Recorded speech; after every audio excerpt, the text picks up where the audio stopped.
Good evening, ladies and gentle people. Welcome back to Be Diced Adventures. It has been far too long. I'm your host for this evening once again, Matt, aka War-Torn Night out on the interwebs. And let's give everybody a refresher. Who are my wonderful and amazing friends who I absolutely have missed? Starting with this guy. Right there. This guy.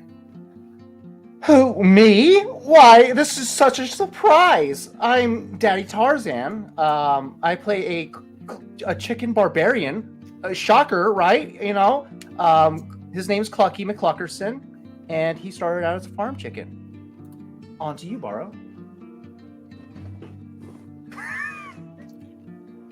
Hi, There it is. I am Victor _ the Story Weaver on the talks, and I'm playing Bahro, the Wandering Monk with Nope, that's it. I give the rest of my time.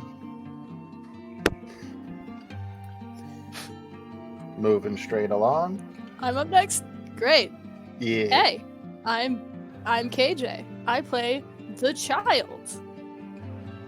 Party cleric sometimes, rogue other times. It just depends on the circumstances.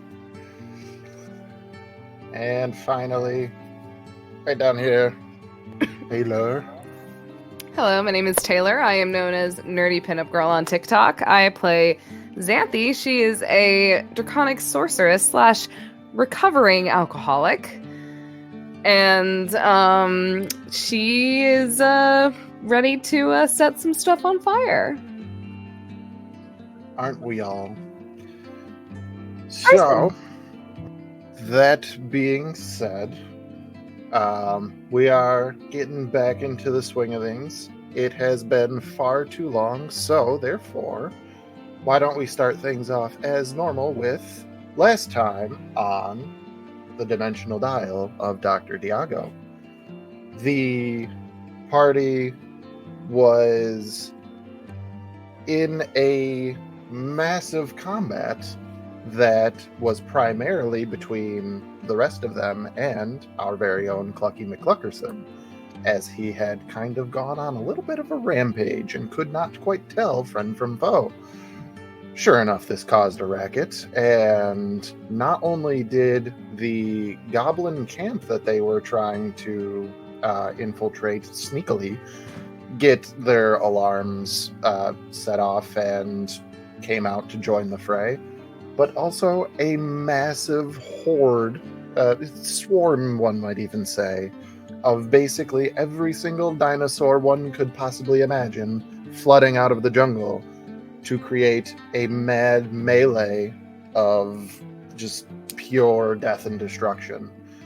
Fortunately for everybody, this entire combat took place within the deep recesses of Clucky's own mind. A terrifying place, to be sure. Probably the most terrifying place anybody has ever been. So, coming out of his stupor, the party was able to keep him calm and continue their infiltration, headed primarily by the child Riley, and also Crow, the soldier from another time, who is played by the wonderful Isaac, who is not with us tonight, but will be in the future. Therefore, they managed to, I believe, get up over a wall, past a few guards, using some uncanny stealth, and start making their way through this massive encampment while making a little bit of a ruckus here and there, unleashing some of the captured dinosaurs out into the camp. Turns out, doing something like this, one might get a little bit noticed. So, as they were crouched behind a small battlement, the child, Riley, looked over to see, peeking around the corner, a long furry snout with two very large teeth coming down past their jaw. And as it has been quite some time, Are there any notes that anybody has to potentially fill in a few more blanks just so that I don't forget them? Does anybody remember anything that I did not? Yes. Yes. I knew that answer. I mean, it's more just little bits of details, nothing that's super important. After we realized that the TBK was just in Clucky's head, lots of Thankfully. discussion happened. Petrichor and Riley tried to switch consensually for the first time, and it didn't quite go as planned. What else do we got? Xanthi polymorphed into a dino to serve as a distraction to draw the two guards at the front gate away so that we could scale the wall. That was the thing. I forgot about that. Yeah, we were able to knock them We down let because loose- Clucky and Bahro we were let like loose on the street. creatures. Yeah, they were. As we were sneaking around, we opened some enclosures with dinos and such in them to cause extra chaos, and we noticed that one of them had a saddle on it, which I put in my notes, possible escape plan? That's about it. Anyone else remember anything? Bahro is blind. You know what? I'm going to make a note. Alrighty. With that being said, we move on to our first session in, what, a month and a half? Something like that? Almost 2 months. Month and 3/4. Almost 2 months. Tarzan has been counting the days in tallies on his wall like he was in solitary confinement. No, it's because we got- calculated it we calculated it out while you were gone. Fair. So, without further ado, let's begin with Riley. You are in a stealth position. You are Yep. watching this snout come around, like just begin to come around the corner, and you can almost feel the hot breath on your skin as it looks like it's getting ready to turn towards you. If I remember correctly, I had rolled really high and Crow had rolled low, but he's invisible. Accurate. So, we had been stopped next to the building that you described seemed more important, like it was more well built than everything else. Are there windows somewhat in climbable distance?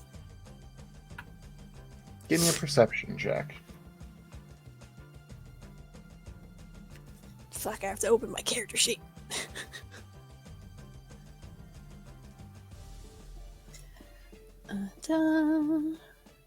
What is Riley's perception?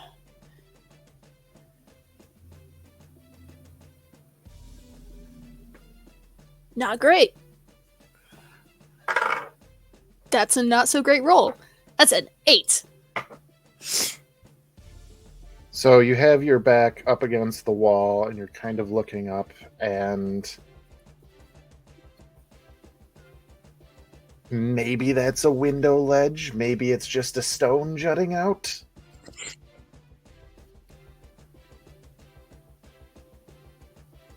I'll leave it up to you if you feel like that is worth the gamble to just start scaling the wall. Well, knowing how small she is, and the fact that she's not wearing bright colors anymore, because she's wearing the leather tunic that Clucky and Crow had made her, kind of able to blend in a little more, and is able to scale walls relatively easily, we're going to take the gamble. So, how does this appear in this moment? You look up, you see this. Are you you can't see him, but Crow is there.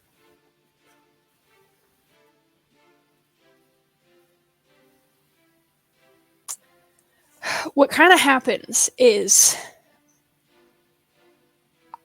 say Crow had stepped on a twig or something and it snapped, and Riley's immediately looking at everything, clocks the snout and the sniffing, and knows that the further to the ground she is, the easier it is to find her.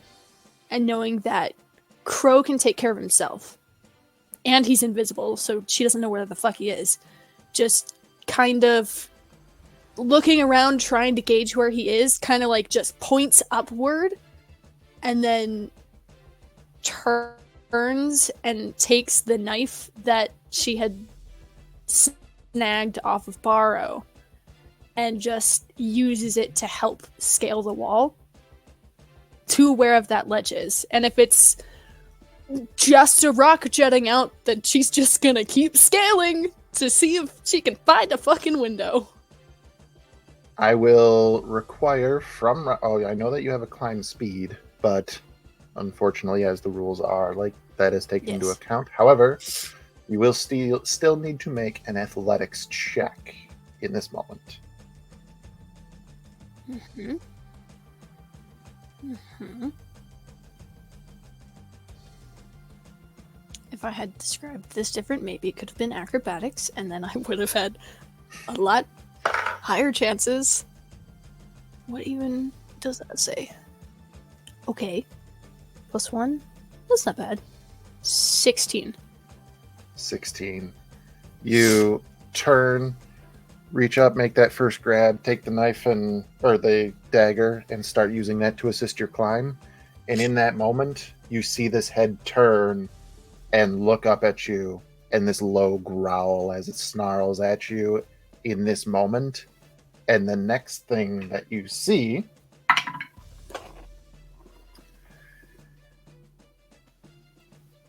there is a large gout of blood that shoots out of this thing's forehead, and you hear footsteps behind the snarls running away.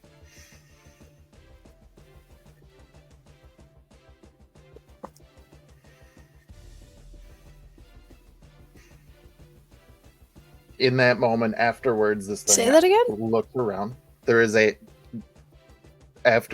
this turns and snarls at you, getting ready to do with you what it's going to do.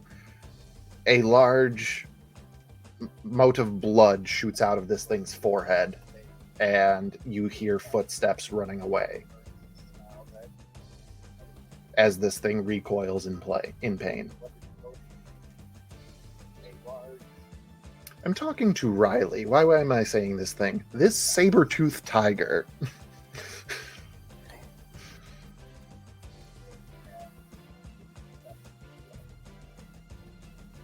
Yeah, you're talking to Riley. Yeah. So, after a moment, the tiger kind of looks side to side, sniffs the air, and starts charging off where you heard footsteps. And now that it is past that side of the wall while you are climbing, there is a goblin on its back. The goblin did not see you. The tiger did, but you didn't shoot it in the forehead. Okay.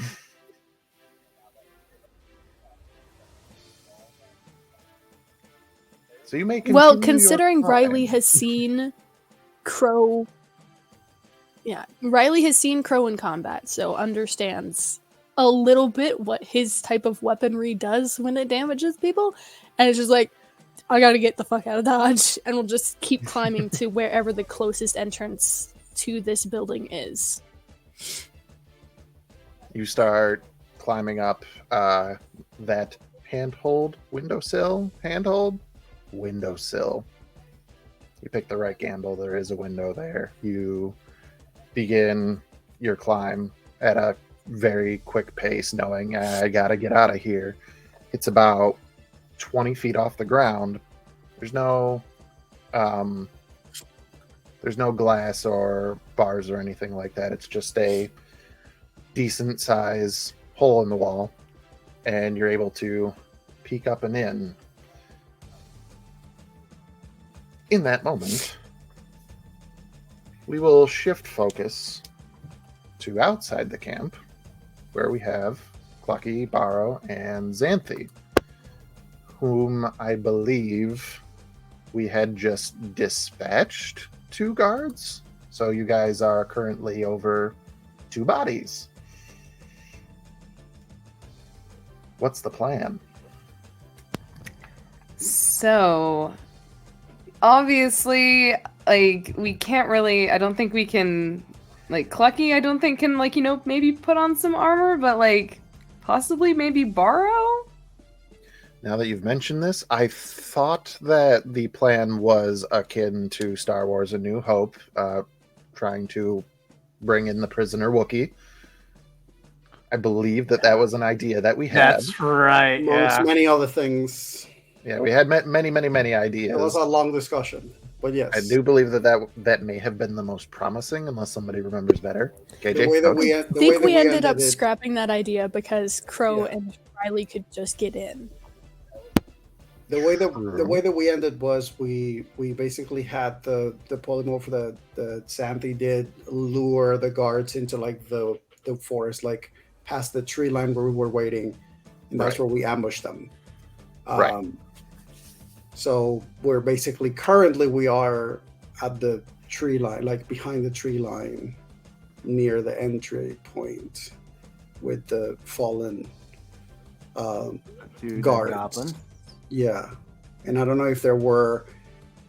I may be wrong about this, but I don't know if this was connected to this or it was part of like the vision that maybe there were like people coming that Bahro heard people that were approaching the gate, but I might be wrong about that. So when there was a ruckus at the gate, there were 2 guards on the ground that did pursue Xanthi. There were other guards on top of the wall that started going towards the gate, which allowed Riley and Crow to pass uninhibited. Yes. I don't know if I said whether or not they were like going to come down and try to begin pursuit as well, or if maybe they would continue. So we're going to do the thing we do. What? We're gonna use dice? What a novelty!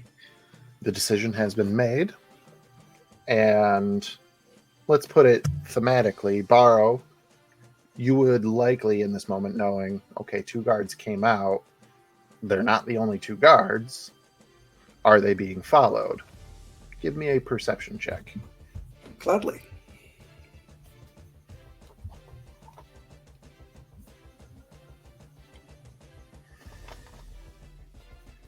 That'll be a 27.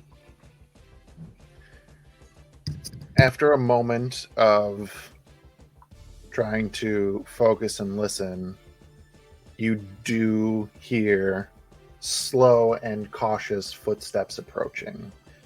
And shortly after this, you would actually hear, still distantly, but enough just for your keen ears, you would hear a voice call out, a gruff, masculine voice in a language you do not understand. I would most likely, as soon as I hear the voice calling in the approach, I'll probably raise a hand just to bring the attention to Clucky and Xanthi that I'm hearing something. So I will just like have a gesture toward my lips. Can I sense how many are approaching? With a 27, 2 more. Okay. So yeah, Bahro will probably have that moment of raising his hand, putting to his lips, tapping his ear, and then pointing out with 2 fingers that there are 2 more. And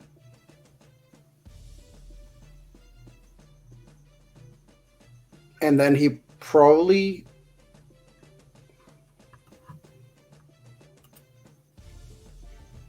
I think he probably for now would wait. He would want to see if these things, how much closer to where we are they would get. So like further away from the door before like making any decision. Okay. Do not recall the dimensions that I had set up previously. So I do believe that it was somewhere in the realm of like 120 to 150 feet away from the gate was the tree line. You guys would then be some distance beyond that. With your 27, you know that they're probably about like 60 to 80 feet away from you. So pretty close to the tree line. That being said, to Xanthi and Clucky, mulling over these hobgoblins that you just dispatched, Bahro raises a hand to make sure you both are quiet, and I believe after it, I know it just happened, but there's a lot that I'm trying to catch up on here. I believe you kind of motion that there might be somebody else coming, and Bahro does stay still. What are we doing in this moment? If I last recall, Clucky was mutilating the body of the one that he took out. And, Even though I don't know for sure, that sounds very plausible. Oh, I forgot you scalped the hobgoblin. And Oh, that was before. That was the earlier. other one. Oh, Yeah. Way back. okay. That was This one- canonically a day and a half before, I believe. Yeah. This one, Clucky just cleaved in half and continued to pummel into the body after he killed it. Lovely. Oh, noisy. Okay. But after hearing Bahro call out to be quiet, I think Clucky would just be holding the meshy mass of flesh in his hands and just looking back at the tree line, seeing if they're going to come closer, and if he has to throw that fleshy mass at them to distract them. You said fleshy. I thought you said meshy, and like I pictured a body getting to the point that it was meshy, and it was very gross. Mushy, fleshy. Trigger warning: meshy bodies. Clucky doesn't like goblins too much.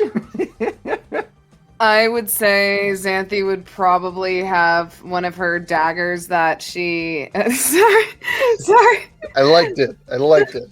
It was comfortable to rest my face like this. But Xanthi probably is going to take out the blade that she coated in poison like a dimension. No, 3 dimensions ago. And she is going to just keep that in hand and see if anything is going to be showing up in the tree line, and just be ready to like nick that little guy as soon as he comes into sight. Clucky just got an idea. He's flying up into the trees above with the dear body God. in hand. Oh my God. We're So about to have he's- Clucky big brain moment. You got- above. You just hear a big and he takes off up into the canopy above with the body. Xanthi just feels a little bit of blood and gut just drip down on her face, and she's ugh. I'm gonna say that Bahro sort of not really knowing what Clucky is doing, but sort of also kind of knowing or hoping that he knows what he's doing. He sort of tilts his head in the direction of Xanthi as he just sort of gestures to basically like both of them to take cover behind a tree. And what he's going to do is he's going to try to take advantage of the situation in a couple of ways. He's going to attempt to just do a couple of taps with his staff on one of the trees to try to like bring the attention of the goblins more, like to bring them closer, but also at the same time use that for his tremor sense to see what else he can perceive while he's doing that. And most likely he's going to do that, and probably after doing the tap, once he senses them approach, he's going to wall run up the tree. Once again. It worked before. Bye, Xanthi! Okay. We did exactly the same thing before. If it ain't broke. So you have Worst comes to worst, I can transform into a dinosaur.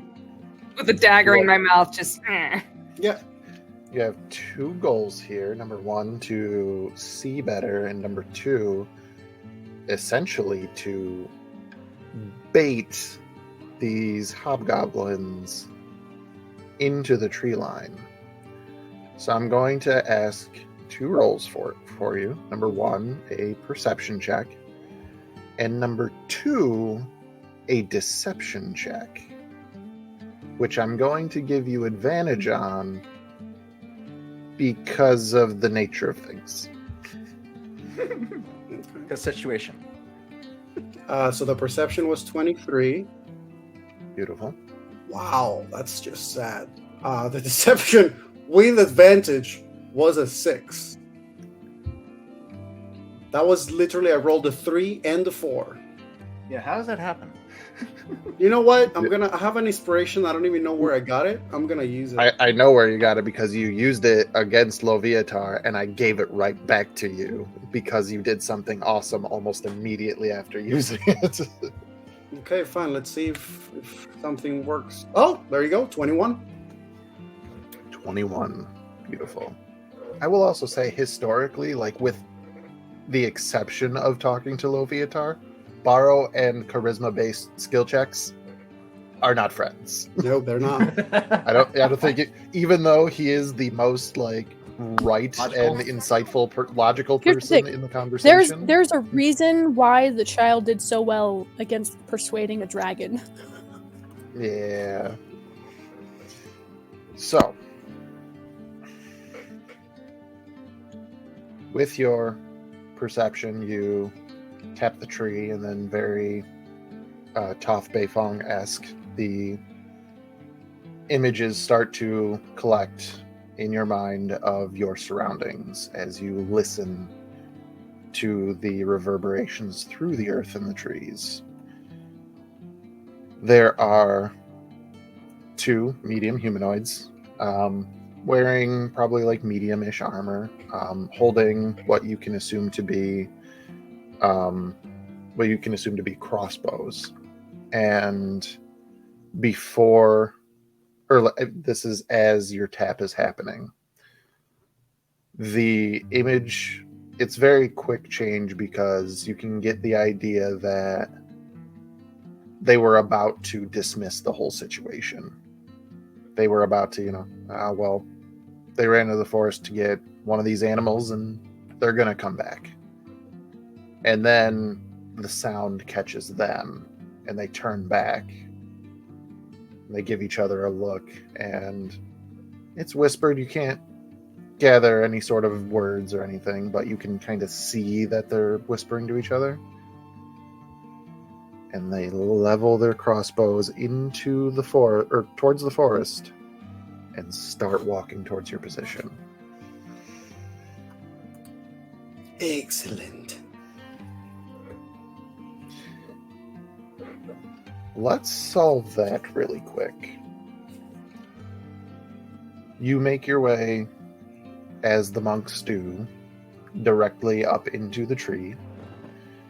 Clucky is somewhere in the canopy with some type of plan that even I am not privy to. And just behind a tree, Xanthi waits with poison dagger in hand. I will let you guys decide if this is going to be a planned ambush and we will take turns as you guys direct, or if we're going to roll initiative and see what the fuck happens.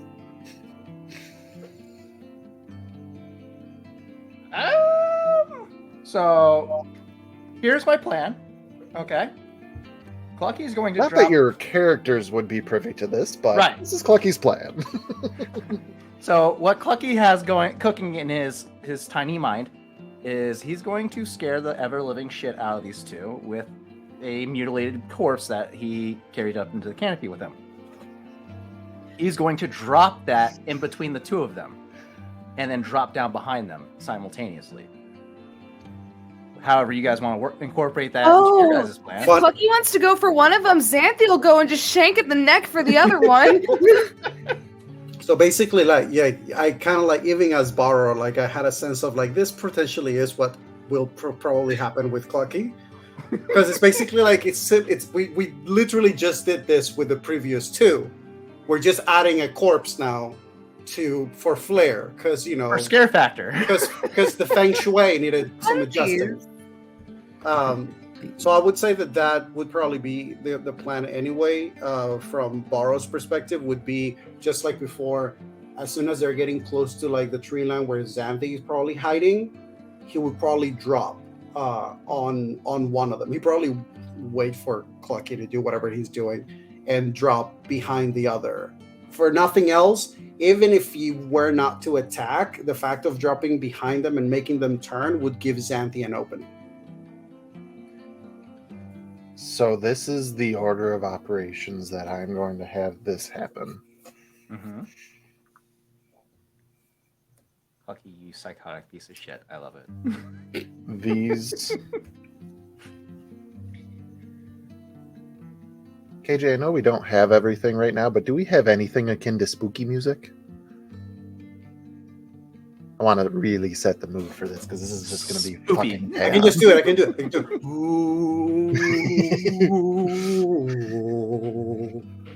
This is Hallows Eve. This is Hallows Eve. I'm trying to avoid copyright. That's chaos. That one, save that one for later. I mean, That's battle music. Victor, can't you play like a spooky song on your guitar? Probably. Or something.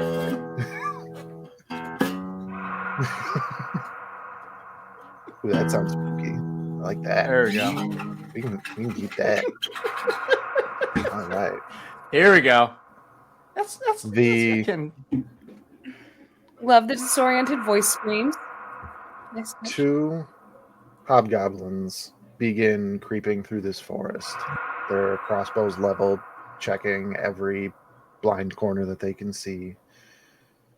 Naught can be heard other than their footsteps, the breeze in the trees, and the creaking of the trunks.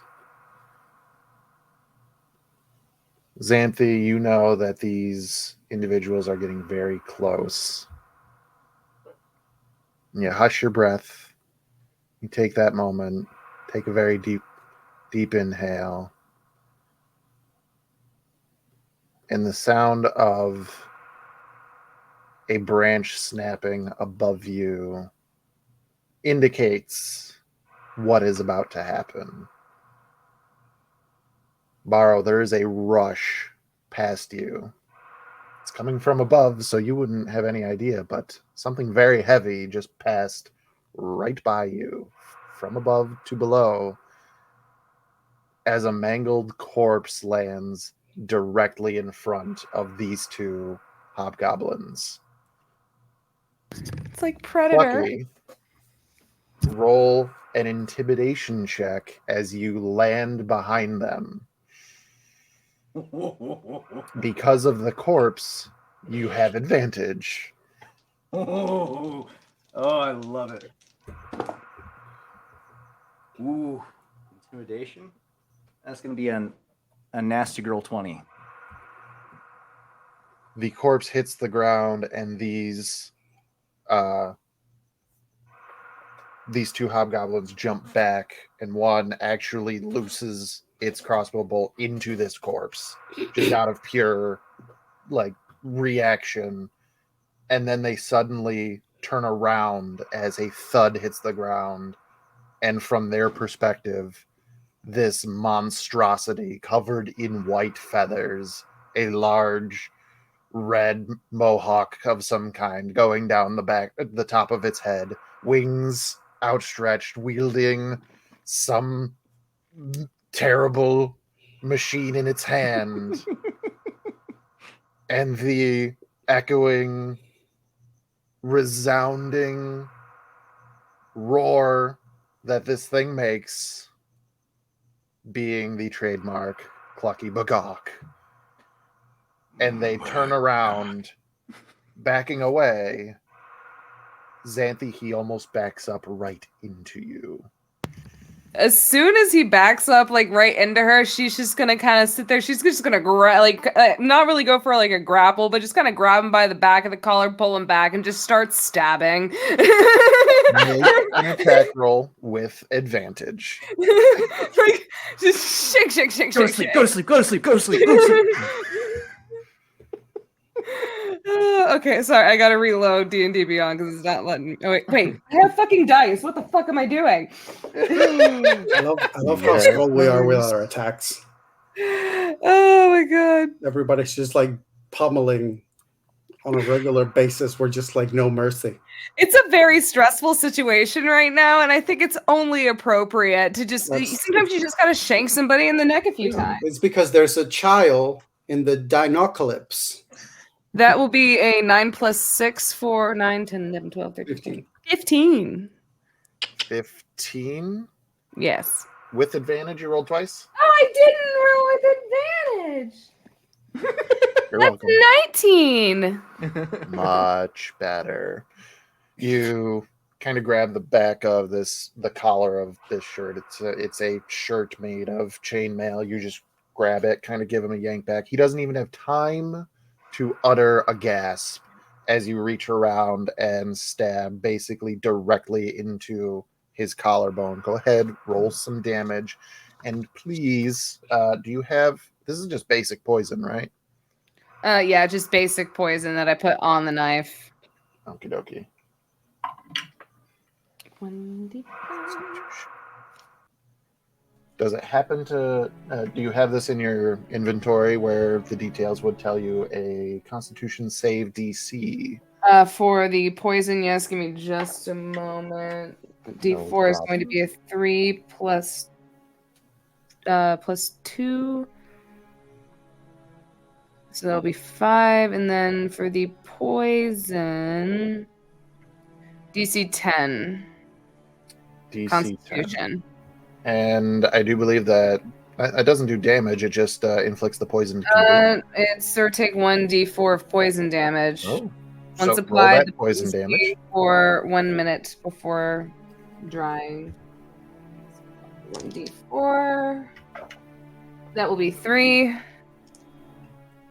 So that brings us to a total of how much damage? 5, 6. That'll be 8 points of damage. 8 points of damage. Okie dokie. Do I still have a bonus action? Sure. May I use... Hold on. I gotta see. I'm not a fucking cleric. Never know. Alright. Can I use Quicken Spell to cast a to use 2 of my sorcery points to use my bonus action to cast a spell? Yeah. Yay. What spell are you going to cast? I don't know. I'm going to see. You thought you were going to take him out with one strike with a dagger? I just can I cast a spell? Yes. Okay, I don't know which one though. So shut up. I'm sorry. I'm glad that I can do this. Now let me actually figure out what I want to do. I just really wanted to shank the guy in the neck. What are you going to do? I don't know. I didn't think I'd make it this far. To be honest, with how Xanthi's luck is with any sort of weapon outside of her magic, crossbows. Accurate. Accurate. Luckily, you were not the one wielding the crossbow this time. I'm just gonna cast Adjecure Scorcher on 3rd level. Jesus. I'm just gonna cover his face and just in close range. Okay. All right. So that being said, that's a dexterity saving throw. What is your spell save DC? 16? Yeah. Was that a fire spell? That was a fire spell, right? Yeah. It is fire. Oh, okay. Because I'm nice, this is a line.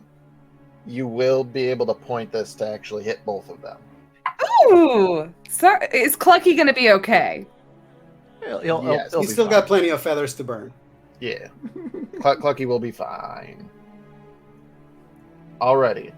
Go ahead and roll damage. One is taking full damage, the other one's taking half. Oh, that's beautiful. I love it. 4d8. I'm just gonna roll it on. Laura is just Nat going to 20 be on the ready with a save. fire extinguisher. That will be 20 points of damage 20 points of damage. and 10 for half of that. And I didn't use my staff, so I don't get the extra bonus. That is fine by me. So, in Is this he a moment, boy? so you stab, you pull back and release this torrent of flame that just basically creeps along the ground and erupts from underneath them.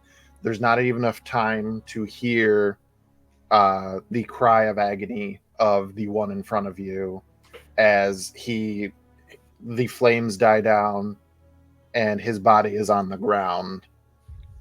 The other one, the flames leave his body and he is smoking. However, as the flames leave in front of him, directly in his face is a Bahro. Featherfall. Yeah, I'm probably like just making sure that I just smack this guy unconscious before he can scream out from the fire or create any like loud noises. Make an attack roll.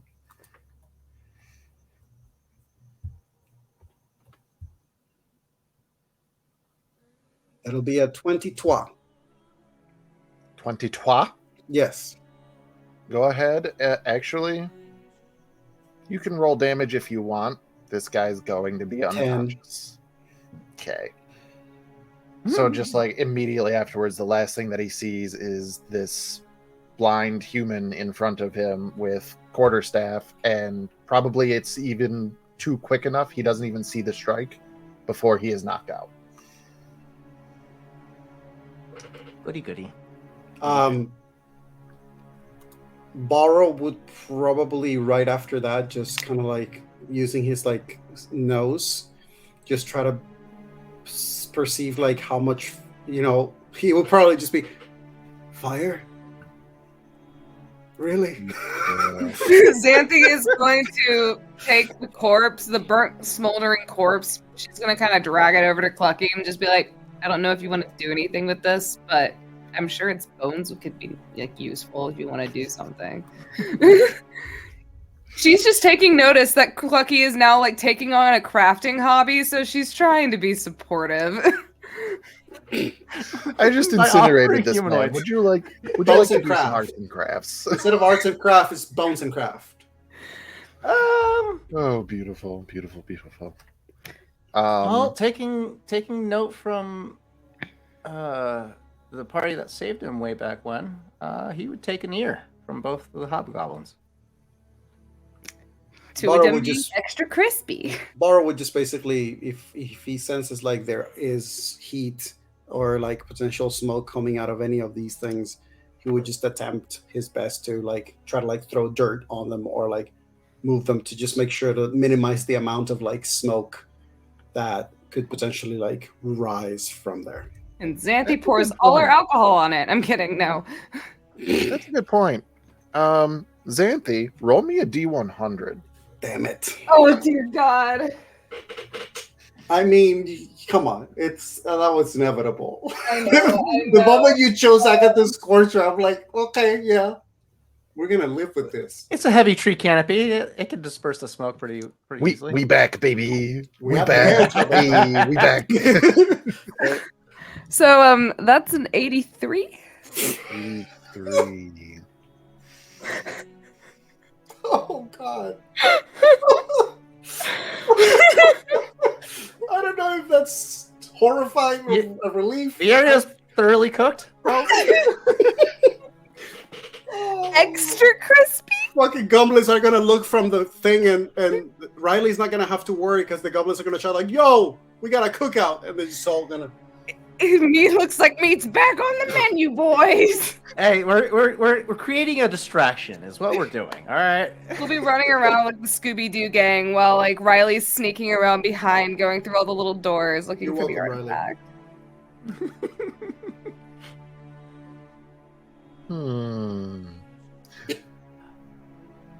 So anybody who checks on the area, the brush and the grass that you guys have been walking on No.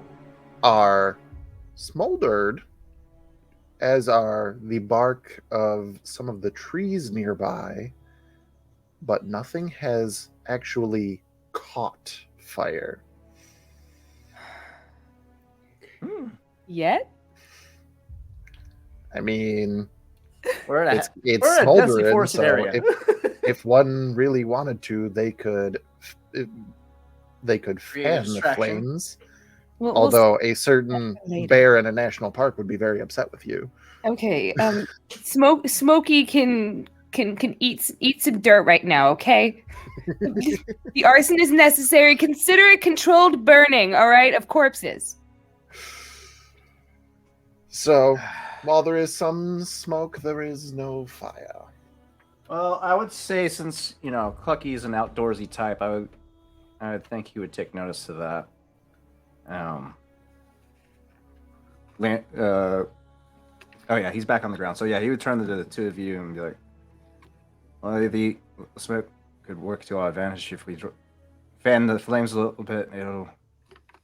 It should create a calm and draw their attention this way. Give the hatchling more time to locate the artifact inside."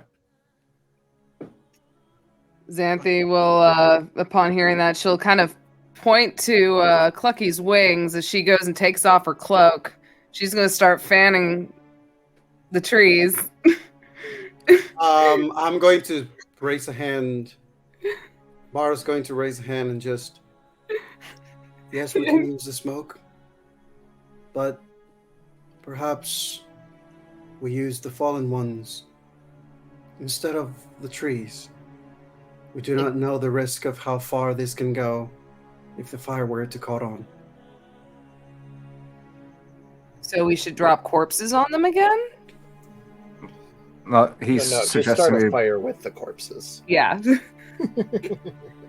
He's suggesting the ones that you already put one on fire. Xanthi's then going to walk over to They the other look corpse very and just stressed. start fanning the corpse. Just very gently. I can start by, but though in all honesty, I can just do create bonfire as a cantrip and set the corpses on fire. Bahro is going to actually attempt to put out the fire on the trees, though,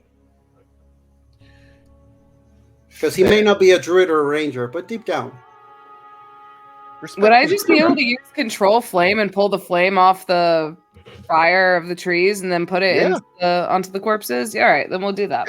Absolutely. I think that is well within the words of the spell. Yeah. You can you can start or snuff out a flame. So, no here, add here. But, yeah. One thing Sorcerers, that I would baby. like to clarify. Clucky, you said you were collecting some ears from these fallen hobgoblins. One is still alive, just unconscious. Do it! Mm-hmm. Do it! Do it! Oh, I'm he's still taking the wondering ear. if this gives you or anyone else pause. Oh no, Clucky's taking the ear, but if he probably wouldn't realize that the creature's unconscious because he doesn't really know Bahro's MO. But if that creature starts to move while he takes that ear, you haven't learned probably Bahro's not MO at this know. point. Yeah, it Good has Lord. been 6 Listen, dimensions with this gentleman, and he has Clucky knocked doesn't- out every creature he has come across. Clucky kills everything he comes across. So like, So he doesn't know what unstoppable Bahro's- force versus Bahro will a probably attempt to stop Clucky for that one, though. Like if he takes the one from like the fallen one and then goes to like the one that he knocked off, he'll probably move his hand toward Clucky's hand and just have a moment of, that one is still alive. Are we taking prisoners? Why are we saving them? We're not. They're not an issue. I will say he would make very good kindling.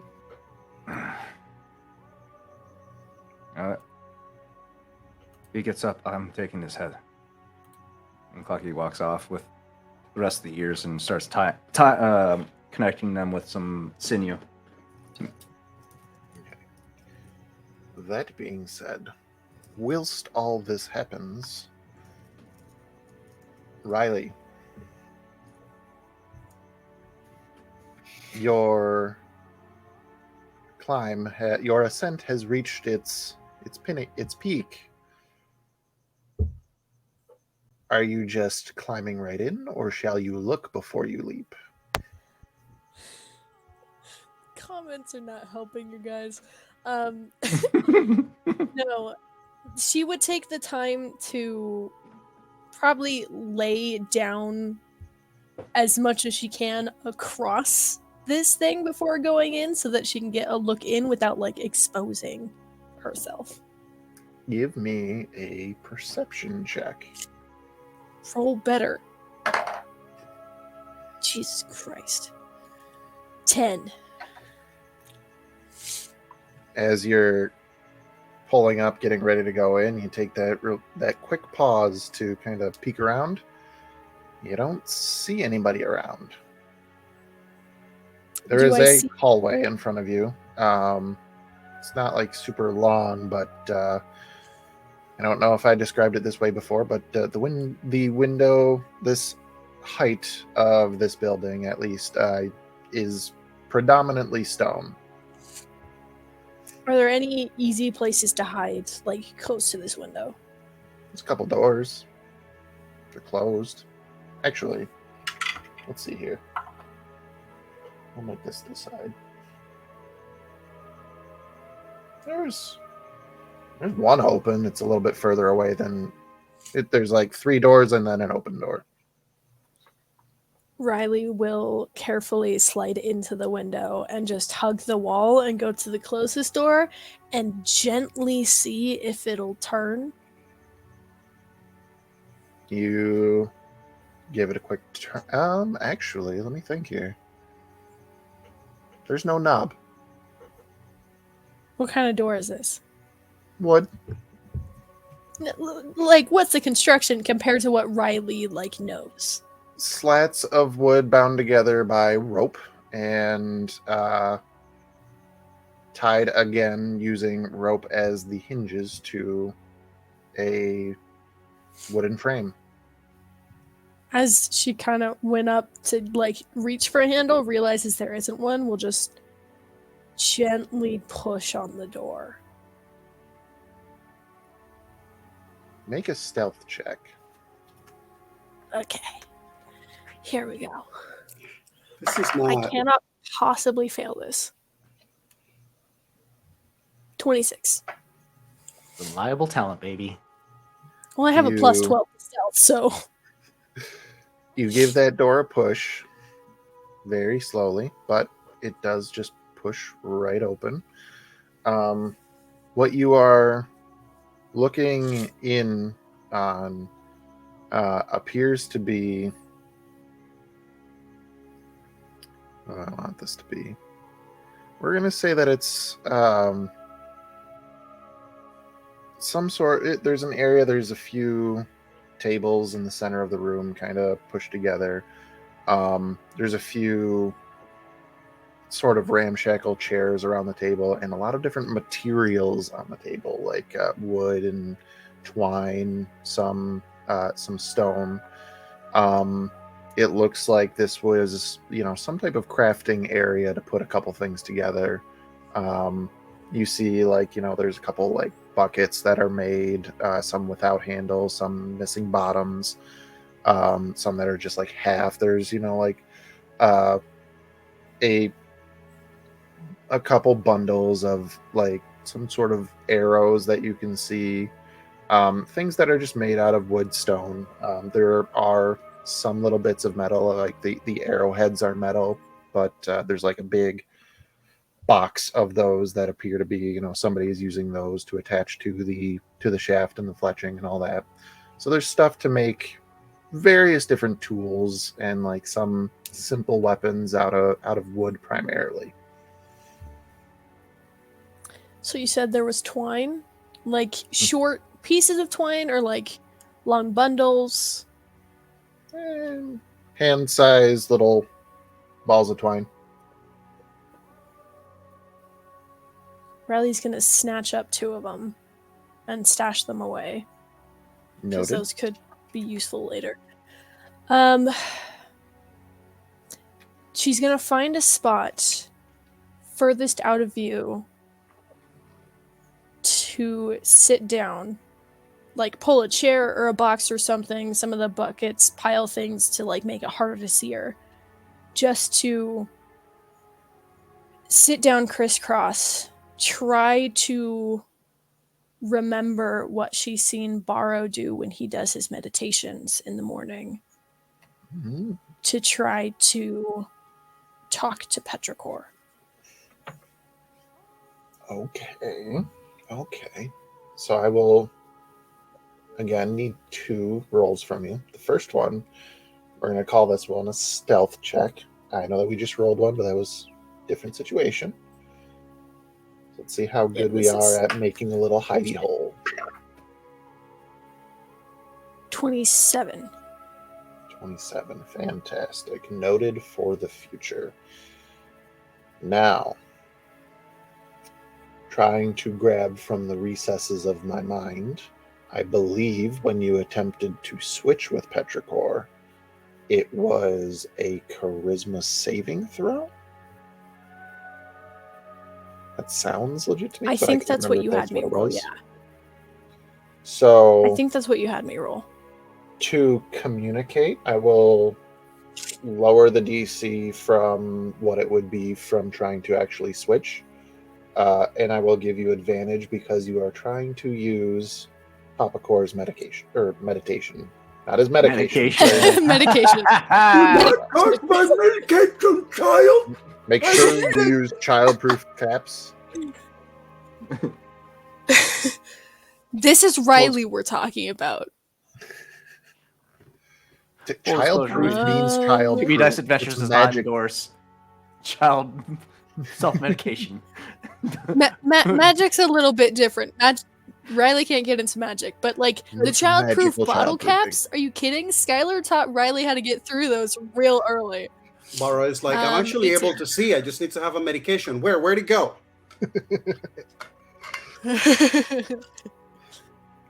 18. 18.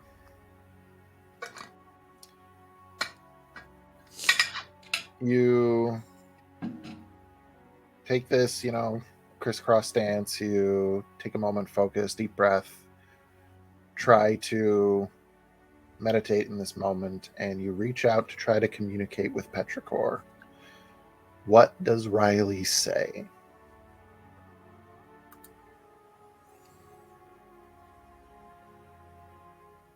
I know that you're good with, like, finding things in a weird magical way. I can't do that. But maybe you can help me do it.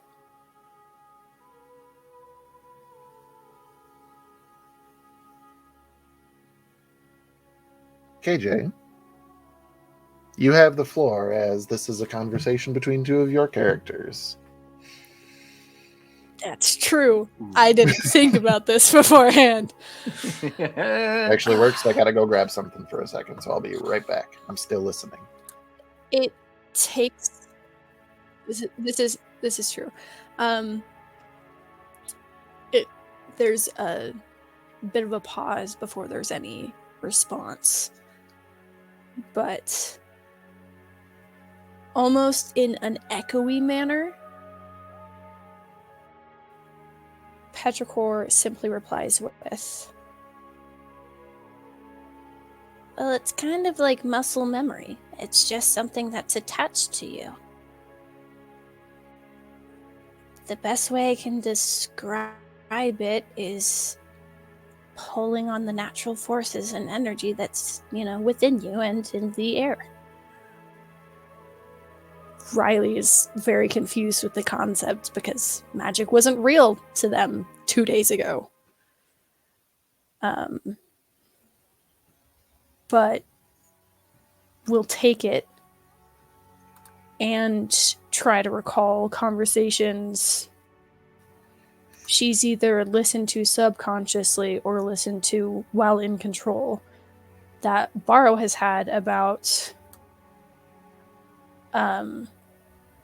just going with the flow of things and flowing with what energies around you and with what life hands you. And knowing that Petrichor is able to use magic even when, using Riley's body, there has to be still that connection to the body. It can't just be to the person in her rationale. So what Riley's going to do is Petrichor keeps this little pouch that they collect little things as they're walking that are kind of spell components, but not quite, because Petrichor does magic a little bit differently than most clerics do. But we'll pull... What do I need for this spell?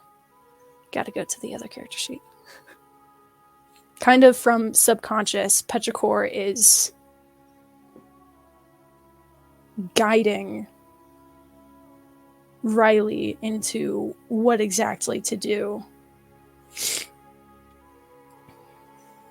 And from the little pouch, Riley just pulls a forked twig that Petrichor had picked up somewhere along the way. And remembering the terrifying conversation with the dragon and the artifact that he wants us to get, we'll just,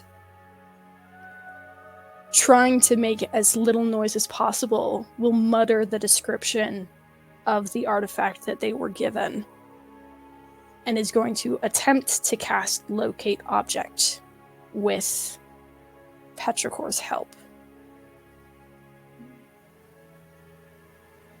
I feel like the dragon was a dick. Did Zima actually give you a description? No. Do you guys Not know what you're much, looking but for you other don't than an need artifact? much of a description. I wasn't here, That's so true. I'm gonna say absolutely he did. I don't know, man. And now we know that Victor That was a while doesn't ago. watch the episodes after we record them. It's a long is a shot very long no time matter ago. what, but it's all I got. You just said an artifact that keeps them at bay. He didn't tell us what it looks like. Would detect magic be a better thing to use? I mean, Hmm? if you want to try to do Locate Object, we can roll with that. I'm just trying to think, I mean, honestly, with the way that Locate Objects works, for the most part, Do I have detect magic? simply saying locate, simply saying artifact for it would potentially work for this. Basically, So, what it does is if you don't know the exact name of it, but you know a general description, it'll give you the closest thing to what you give. Right. Exactly. So, just like throwing things out there, like if you were looking for, like a dagger of venom or some shit like that, fucking, and you just told this thing look for a magic dagger, and it was the closest one, it would point it out. Dragon artifact. So, I mean, Well, what Riley would probably end up saying for the description, because she doesn't know magic, so to her this is something that's got to be extraordinary, and it's got to be powerful to keep a dragon away. absolutely. So in her mind, She would probably say something along the lines of dragon repelling artifact. So, now to figure out if we can actually get Riley to cast this spell. Is this spell for Petrichor a cleric spell or a paladin spell? It's a cleric spell. Cleric spell. I'm going to need both Riley and Petrichor separately to roll. Okay, so with Petrichor, it's going to be like the same as their spell attack. So it would be wisdom plus proficiency. For Riley, it's going to be just flat wisdom. Combined between the two, you're going to need to get 30.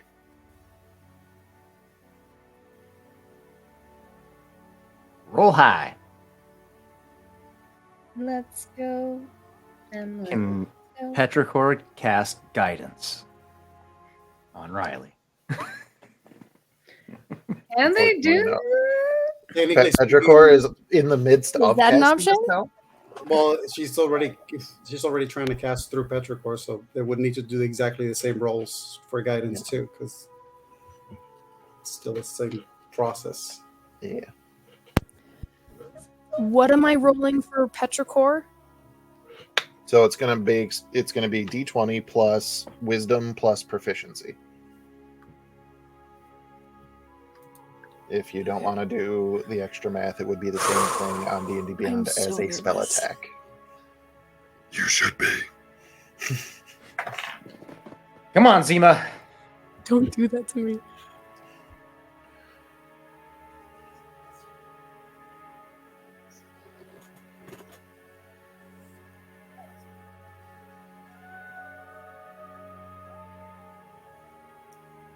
And then Riley's just a straight wisdom, Straight wisdom. and I have to meet a 30 combined.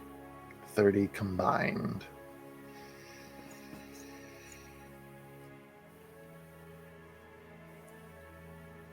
Okay. I just have to roll above a 4. No, I have to roll above a 6.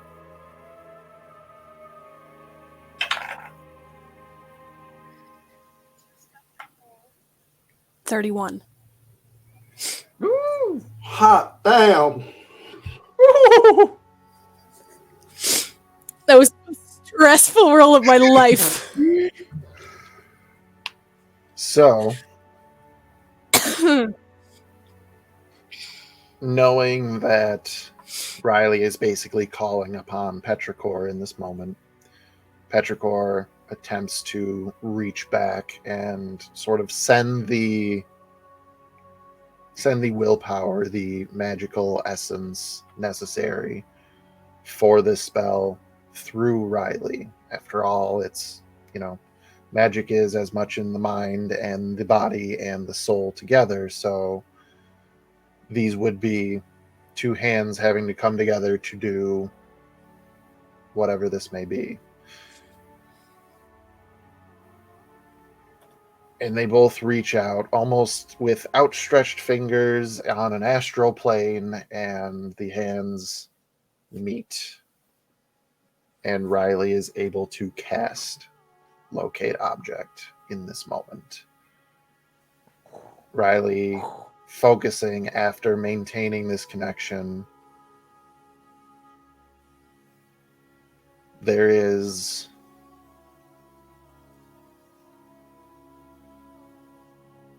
almost an instinctive pull deeper into this fortress.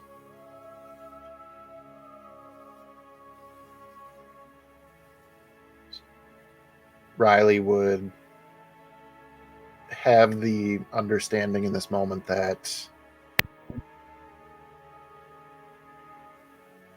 at everything that they have attempted, trying to magically look for whatever this artifact is.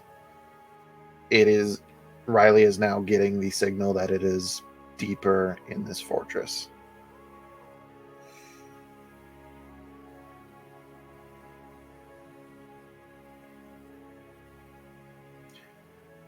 Before Riley we move will on, KJ, almost be like shocked that it worked.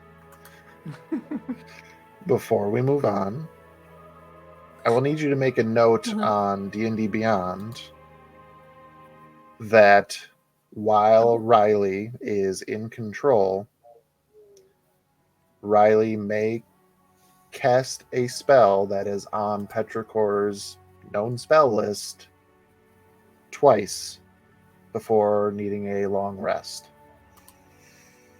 This is almost There you like a go. homebrew feat that they are getting. Ooh! Yeah. Me likey. That is so saucy. Yes, queen. Yeah, slay! Slay your enemies! Raise up your armies! That's dope as hell. Okay. So surprised that it worked and kind of shocked at like Riley's felt the channeling of magic that Petrichor has used subconsciously, but never been like in control as it's happened. So is experiencing what it's like to use magic for the first time. But will trust that it's worked and that like trying to trust that I'm not going crazy, like this is a thing that is normal for these people, and will kind of crawl out from her hiding spot.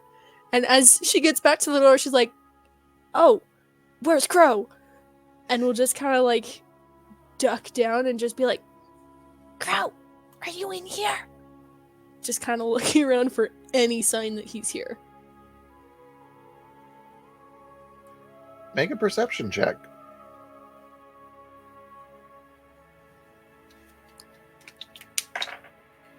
So that's about 8.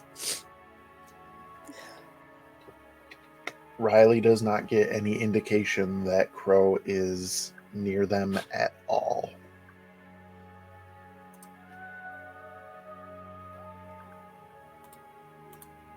We're going on a trip in our Cool. favorite rocket ship. I would say they feel alone. Knowing but that are this they is- really? Crow would be like the most horrifying dad really. ever. They're never really alone anymore.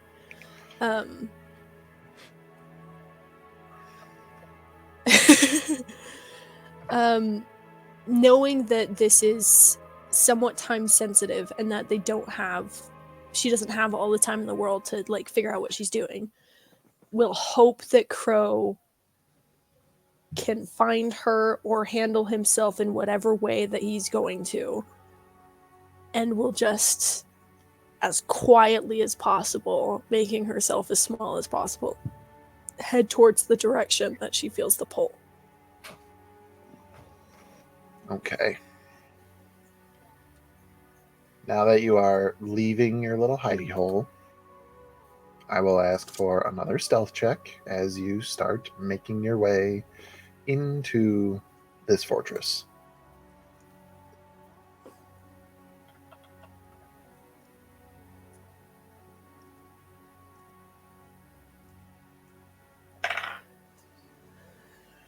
$26. Noted. On that note, back in the forest. Ooh. You guys are actually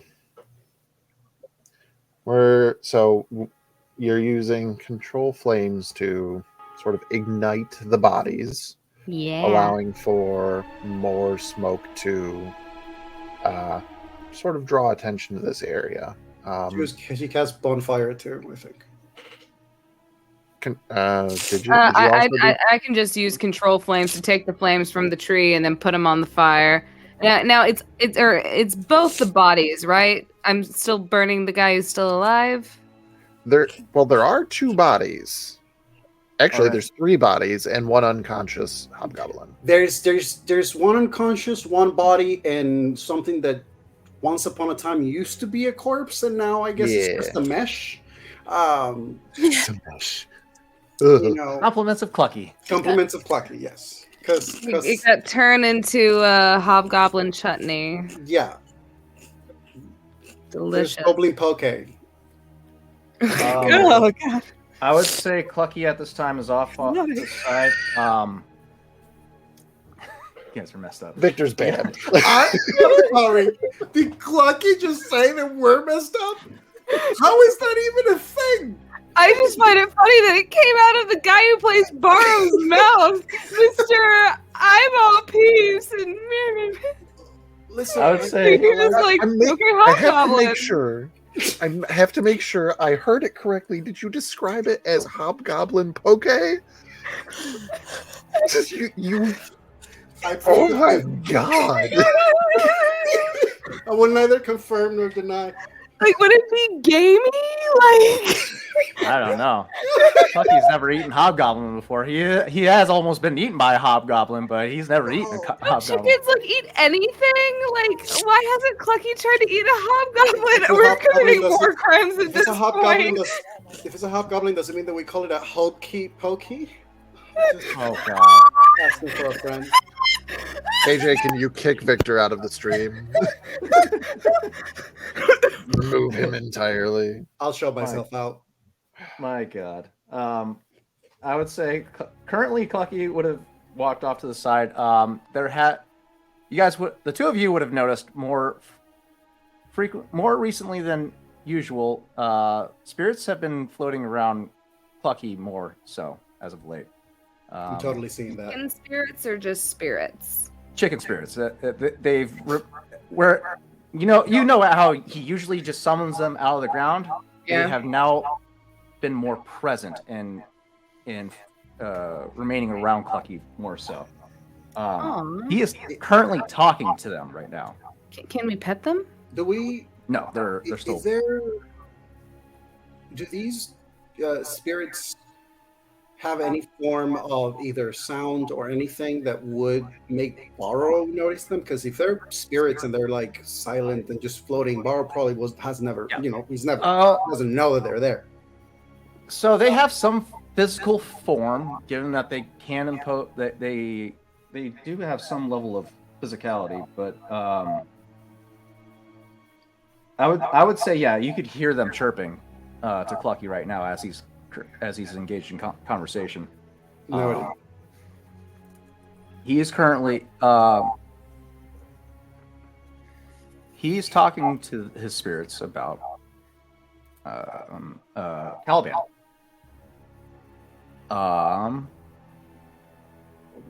And his eyes begin to start changing colors. From his usual bright brown eyes, they flash to a bright bluish white light. And he has accidentally casted clairvoyance the first time. I mean, Bahro is not seeing some of this, so probably as soon as he hears Clucky Xanthi talking sees this. somewhere that he's not in Xanthi's Xanthi's direction, he probably would ask Xanthi, "Is like, is Clucky all right?" Xanthi's gonna walk up to Clucky. She's not gonna like touch him, but she's just gonna kind of wave a hand in front of him, like He's Clucky. non-responsive at this time because his mind is now. The spell says it's a mile away. His mind is the last known location of or last camp that he last seen Caliban. Would Xanthi be able to roll an Arcana check with advantage, considering that she's seen Clucky like working like with Caliban and stuff with clairvoyance to like see if she can tell what spell he has cast? Caliban only taught him augury. He is not. This is something. Oh, this is discovered on completely accident. different. Okay, well, can I just roll an Arcana to see if I can tell what spell it is? I would say potentially, but first, Clucky, you speak to these spirits of these long deceased chickens. They are very familiar with you and your life, and as you tell them what you are looking for, we'll say one of these spirits takes off a majestic chicken flight into this direction, and you start to see through its eyes. And what you see, I'll tell you as we come back from break. We're going to see everybody in, I believe that's 10 minutes, right? Yeah, 10 it minutes. does. Sir. Time. So we will see you in just a moment. Stay tuned.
And welcome back. Thank you, everybody who has been watching along, and everybody who's been in the chat. Thank you all for tuning in for our wonderful, silly D&D adventure here. Now, I will use this moment, as it looks like we're still waiting for our resident sorceress. So we are coming back from a little bit of a hiatus, and I know that we had a lot of weekly streams beforehand, but we're probably not going to have as many weekly streams at the moment. It looks like we are doing the Dimensional Dial of Dr. Diago, generally on Wednesday nights, but we are going to be communicating with each other on, how often we're going to be playing.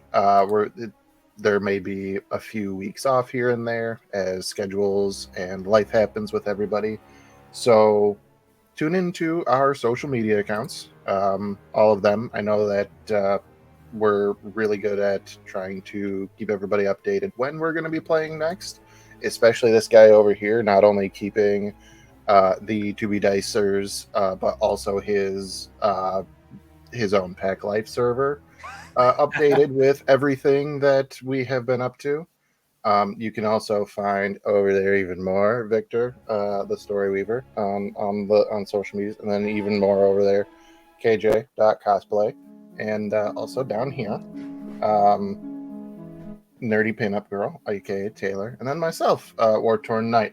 I'm usually not the greatest at social media, but by God, I will be good for you if you are one of our valued members of our audience.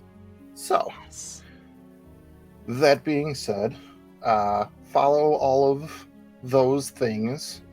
TikTok primarily, but we have the Twitters, we have the Instagrams, and all that stuff.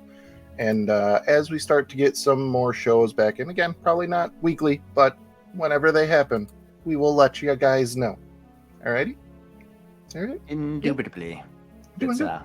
Good job. well done, sir. Great There we go. announcement. Okay. High fives all around. High five. Yippee-ki-yay. Hey, high five. High five. High five. Boom. Yeah. Oh yeah.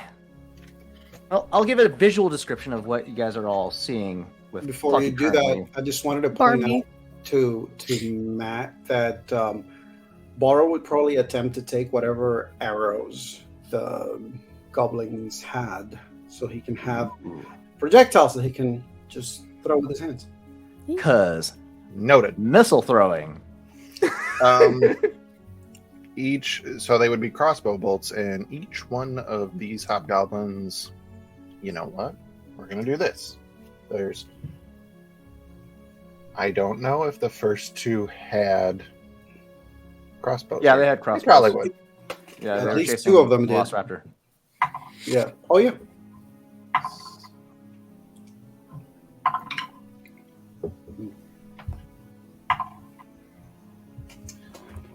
Between all four of them, there are 30 crossbow bolts.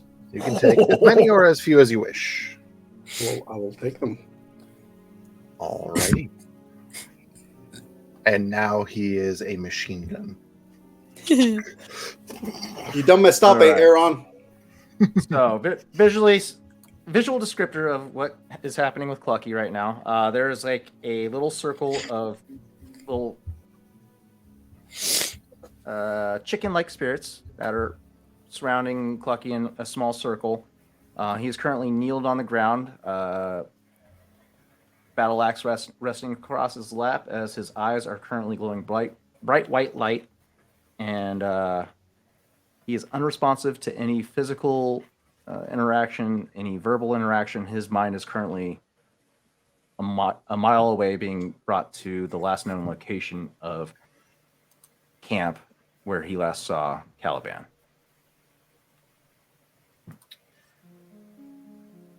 So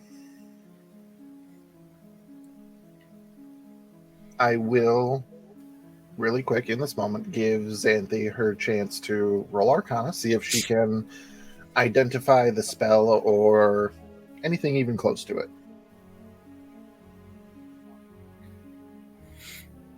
My Arcana is like not that high. You're a sorcerer.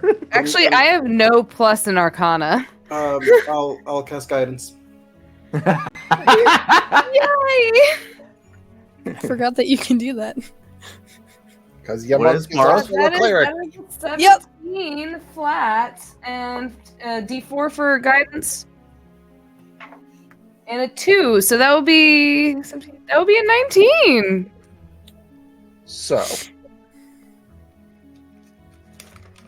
Xanthi obviously hasn't seen Clucky do this at all. So, the entire concept at first would be foreign to her. What the fuck is this chicken doing?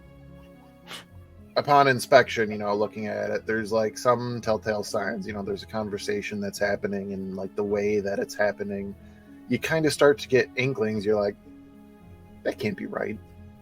Clucky doesn't know magic. Is Clucky casting magic? Does Clucky know magic? Clucky doesn't know magic. If he's casting magic, what the fuck is this? And at that point, you start to look at what's happening and think about what you know about magic and what you've seen with magic. And as best as Xanthi could guess, this is some type of divination magic that you're not sure the specifics, but Clucky is seeing something that with not his own eyes. The details of what it is or what it could be would be beyond Xanthi's scope, but he is seeing into the beyond. Sort of omens give me sight beyond sight.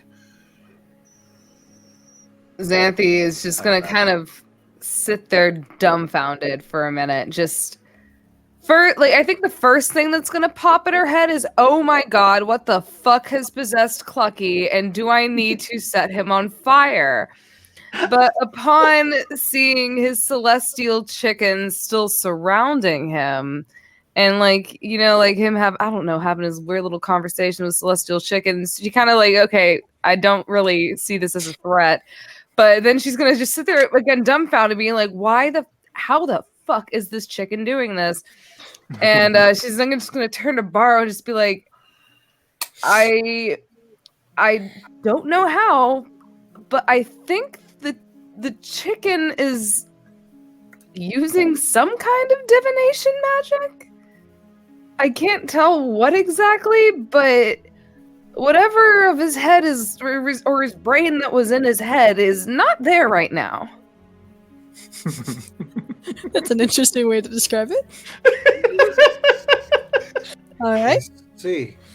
Well, I suppose I hope we can only trust that whatever Clucky is attempting to do is going to be of use and of help, and it won't harm him.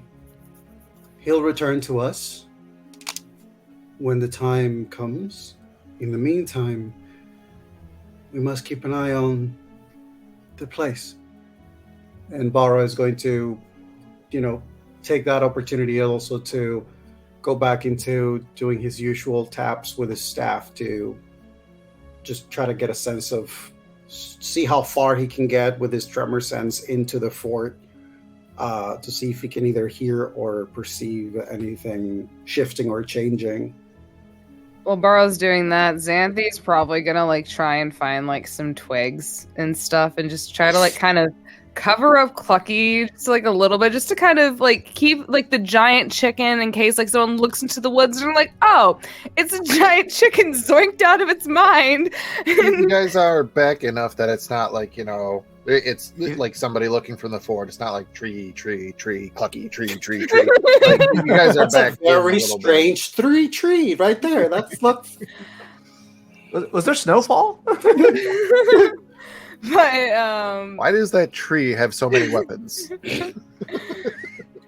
It's a weapon tree. It's what we always wanted.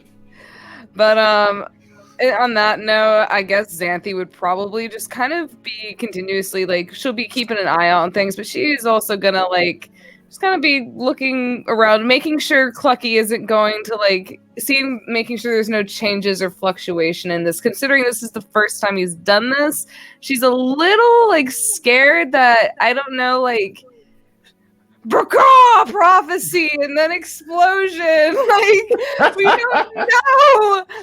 I don't know what clairvoyance and rage mixed together will do, but I feel like Clucky could start a wrinkle in time, and it's a little scary. Okay, it is called the ascension of Clucky becoming the god of war. That's what it is. I was more thinking like the not only the god of war, but like the god of like, since he's been traveling through dimensions, he'll be like the god of war in chicken space time.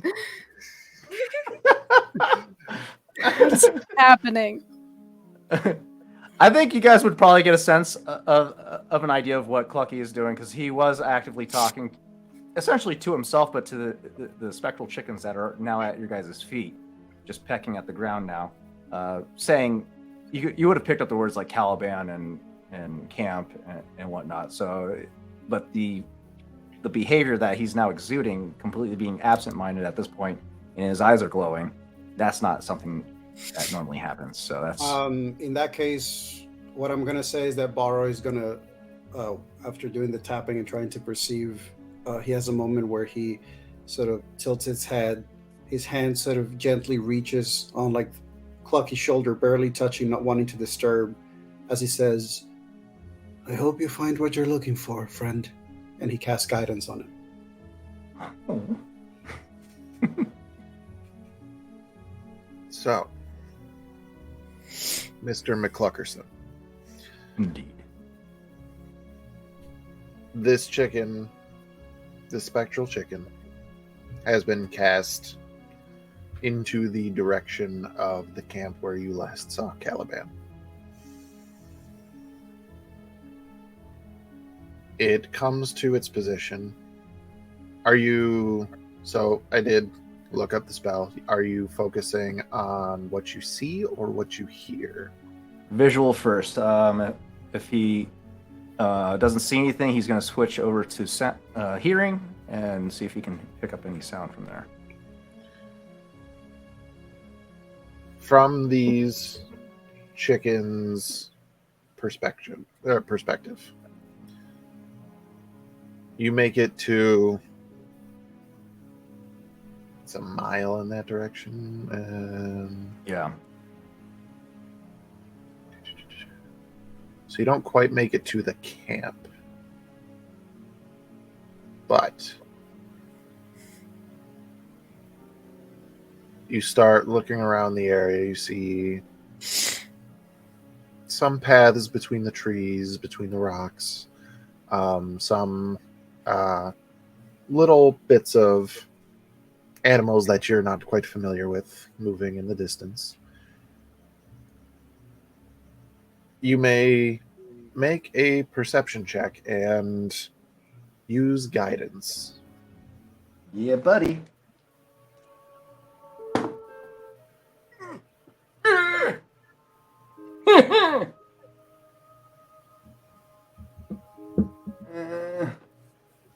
That's 4 plus 5, 9 plus 2, 11. 11. You are looking around. You do know that Caliban went to scout ahead towards your position. Nothing seems to stand out like anything that would indicate Caliban was here. And you take that moment and switch to your other senses and you focus on hearing. And as the sight leaves you, you do hear the rustling of leaves, the creaking of branches, the occasional growl or slight chirping in the distance of some unseen animal. Nothing sounds like your adopted father.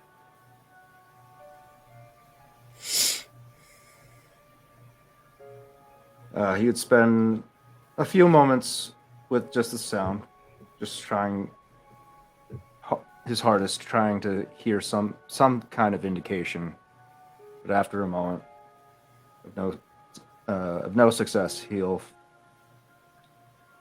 dispel the spell and return back to his physical form.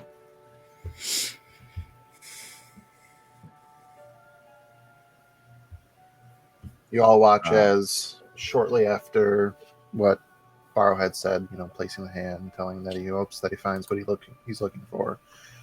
Maybe 20, 30 seconds afterwards, Clucky's eyes dim back to their normal blue hue, if I'm remembering correctly. Brown. And brown. He ain't got no blue eyes. look at that dude. He ain't got no blue eyes. Yeah, well, that's yellow, so, I mean... Brownish yellow. Either way. Yeah.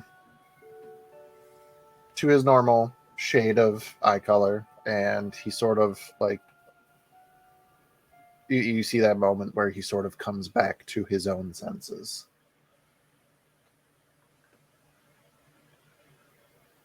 He kind of just shakes himself for a second. His feathers ruffle up a little bit, and he just stands up quietly and goes to the tree line, watching the fortification, just to see if any activity takes place. But he just remains quiet, and solemn in the moment. Xanthi's gonna walk up and just ask if he's okay.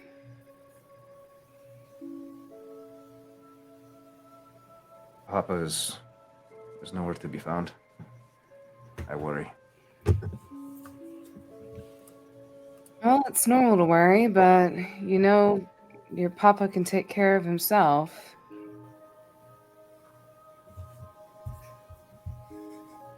Something I'm not used to. He needed me back home. Something. You know that this papa in this dimension is not the same papa that you had from our home dimension. I know he looks just like him, but... Yeah, this papa, he's stronger than I recall. A lot bigger. Living in a world full of dinosaurs, you kind of have to. Bahro is going to approach Clucky and is just going to kindly, if there is a path for us to find him, we will find him, Clucky. I know. Family always finds each other. Yes. And right now we have to make sure that the one that is behind that wall stays safe.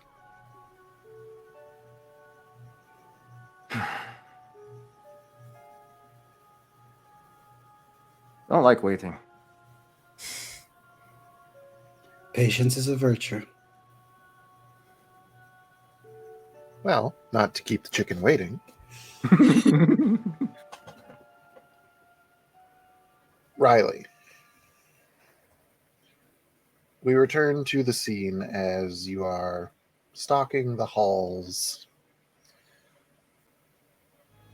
You carefully make your way through, listening for any would-be guards or anybody patrolling or anybody just making their way past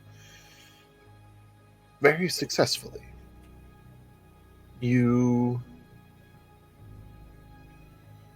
avoid detection as you walk towards what you can guess is the center of this fortress.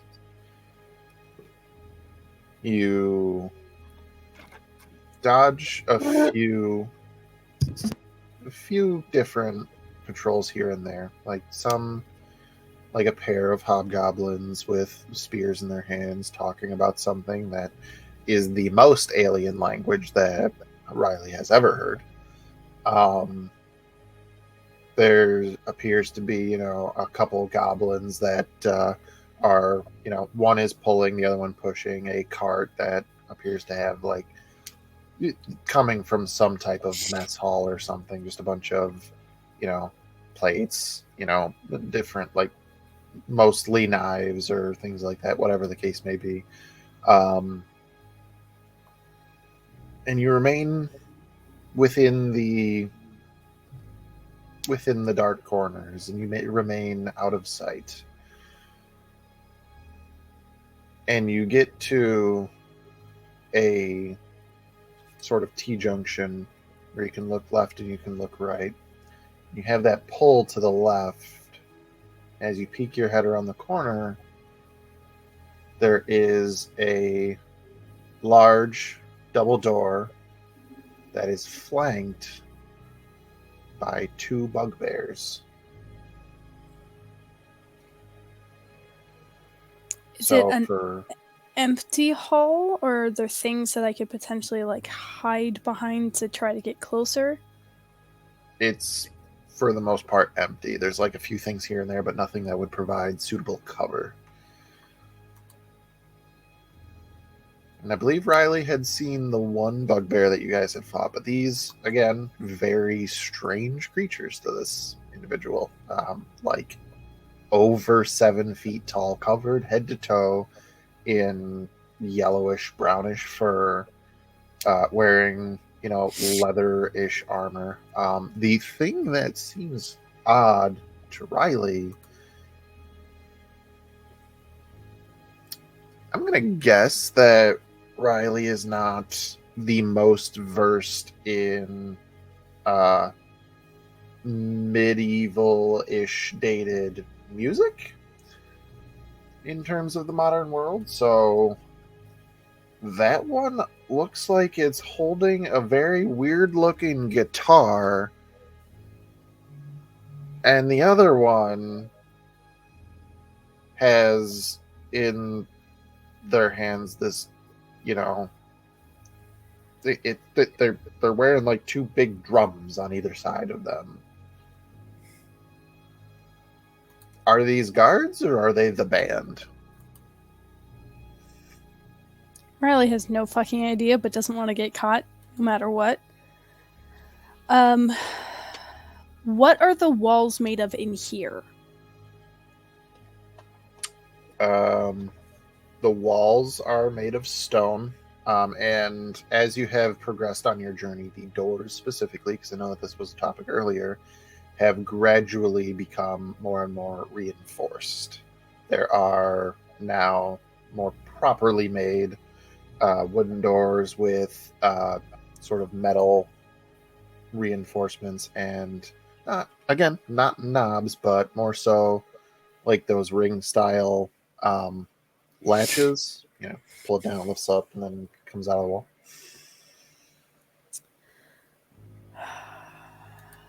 Okay. How am I gonna get in there? From what I was able to catch of the layout from the outside of the building and what I've traversed so far, would I be able to sneak into one of the rooms closer to me and potentially be able to cross into a different room via a window? You can certainly try. There's definitely, you can just back up to the next closest room. I think that, in my opinion, I didn't want to, bog down the session with a million different roles. So I had kind of assumed, Riley would have peeked into a room here or there on the way, hey, I have to go this way, but maybe should figure out what's over here, but not stopping at every door. So we'll say the next closest room, the door was closed and latched, so I'm just going to do odd yes, even no, whether or not Riley took a peek. It is a 10, so that is even. Riley did not peek in the door. Okay. It's a mystery prize. Yay.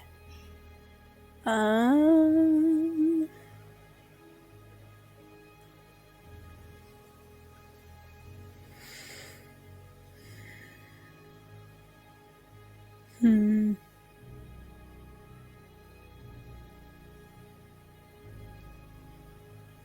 I have a whole lot of nothing. um, boy, I'm gonna have to get creative. Aside from the two guards, music players, is there anybody else in the nearby vicinity? You have not seen anybody else so far. Okay. What do I have in my inventory?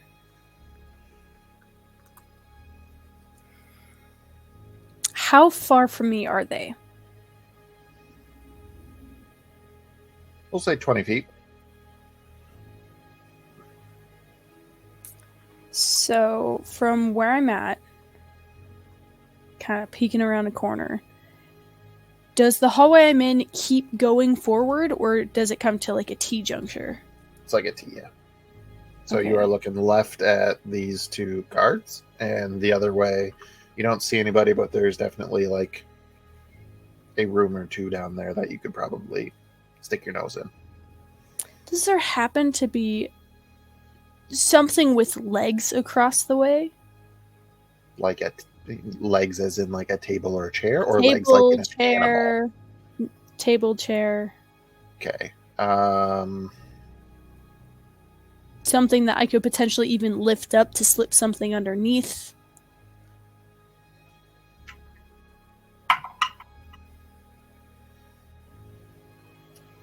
There is not. Okay.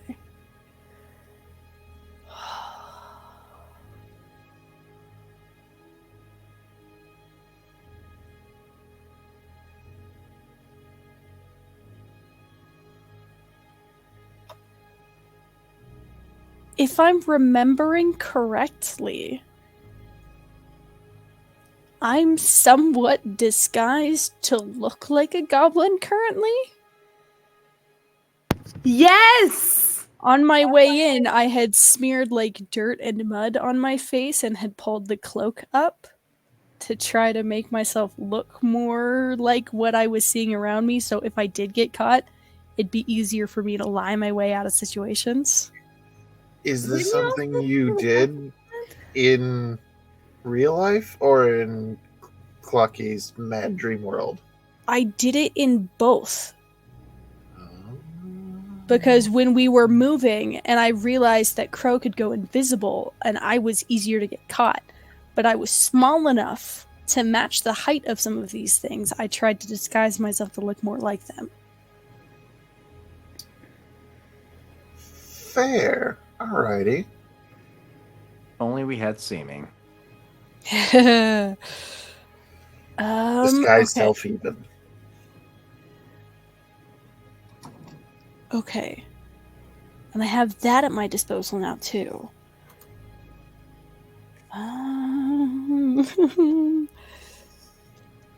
Gotta love having proficiency in disguise kits. Riley has a whole lot of nothing, you guys. It's almost like they're a child. They have a dagger they stole, and it's not even a dagger. Quite literally, as I was looking through Bahro's like inventory list, it is just a hunting knife. It's not even a dagger. It's sharp. Do the It's sharp. stabbings. Shink, shink, shink, shink, shink.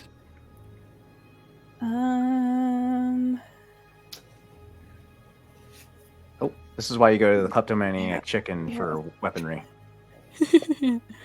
Well, it's not even it's not even like weaponry. Like the twine that I just picked up is the first thing other than the dagger in Riley's If I remember correctly, Clucky gave you a hatchet during the hunting trip. they gave it back to Bahro. Why would you give it back to Bahro? It was Clucky's accent, Pete. because in Riley's mind, coming from someone who's done stuff with her dad, you gave her something for a specific task. When it was over, they didn't need it anymore. So they gave it to someone who's responsible. Clucky will remember that later. Will he? No. Bahro's Probably just not. gonna eat a hand axe in like 14 seconds. And everybody's gonna be like, why do you have a No, hand axe? Bahro He's like, doesn't need an "Remember." axe. He freaking chopped a tree in half, didn't he? Okay. You've done very well against trees in this campaign. I don't know why I'm so nervous right now. Maybe because you're like by yourself inside the enemy territory, while all of us are over like 200. Yep. Like Yep. I don't know how many fucking feet away from you without like no knowledge of what you're doing. It's like sending your kid to sleepaway camp, except the sleepaway camp is filled with enemies that would totally eat your child for breakfast. It's sending your kid to school, but the school's name is Arkham Asylum. What summer camp? Okay. What summer Okay. camp did you send Riley to? Oh, we sent them to Goblinoid camp on the beach. That's not that's a legit camp. That's like a not military vacation camp. location. Hey, they specialize in Pokeballs, okay? Okay, I think I have an idea. Because you said to Alright. note that I could use 2 spells from Petrichor's list per long rest, right? Okay. Yep. In Petrichor's current prepared spell list Mm-hmm. is Sending.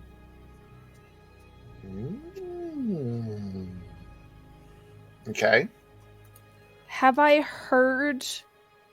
Obviously, I've heard some like voices in Goblinoid and whatever. Have I heard any that sound like they were giving an order? Make an insight check. Am I good at these? Probably not. That's Petrichor's thing. Insight. Okay. Okay. 18. 18.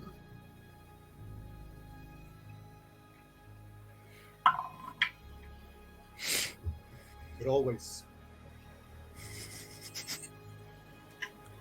I know. Just work with me here.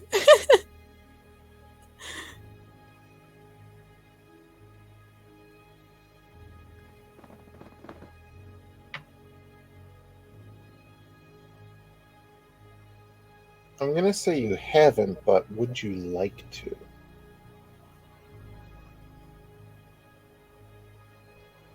Oh no. What's going on? You remember, Xanthi, that time that you wanted to do a thing and Matt was like, how badly do you want this? I watched that TikTok. You remember that? I fucking love It's it. great. That's Okay. sort of like Crossroad Demon IOU like does. Okay.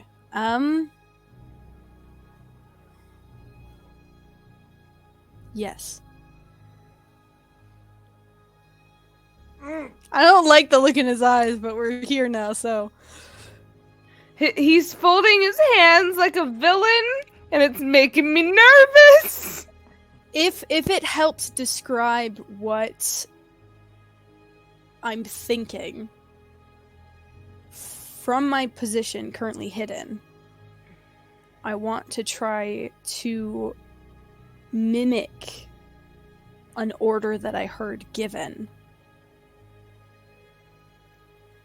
And then find a place to hide. And send a message to Bahro.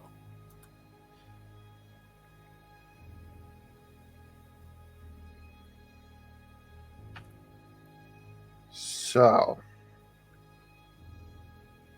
as to not set you up for failure in this moment, we're going to go back in time a little bit as you are Interesting. making your way through the hallways on your way. You were sneaking through, you were passing a door. You didn't really think this is one of the ones that you were like, we're just going to go past this one. It's closed. Let's not worry about it. As you had passed it, you had heard a voice on the inside, sounding kind of similar to the voices that you had heard previously. You know, just some sort of gibberish that you're not quite sure of. You know, and what you heard in response was this commanding tone, this voice of authority, much deeper. And if I had to try to describe it to you, it would sound like this individual gargled Tex every morning.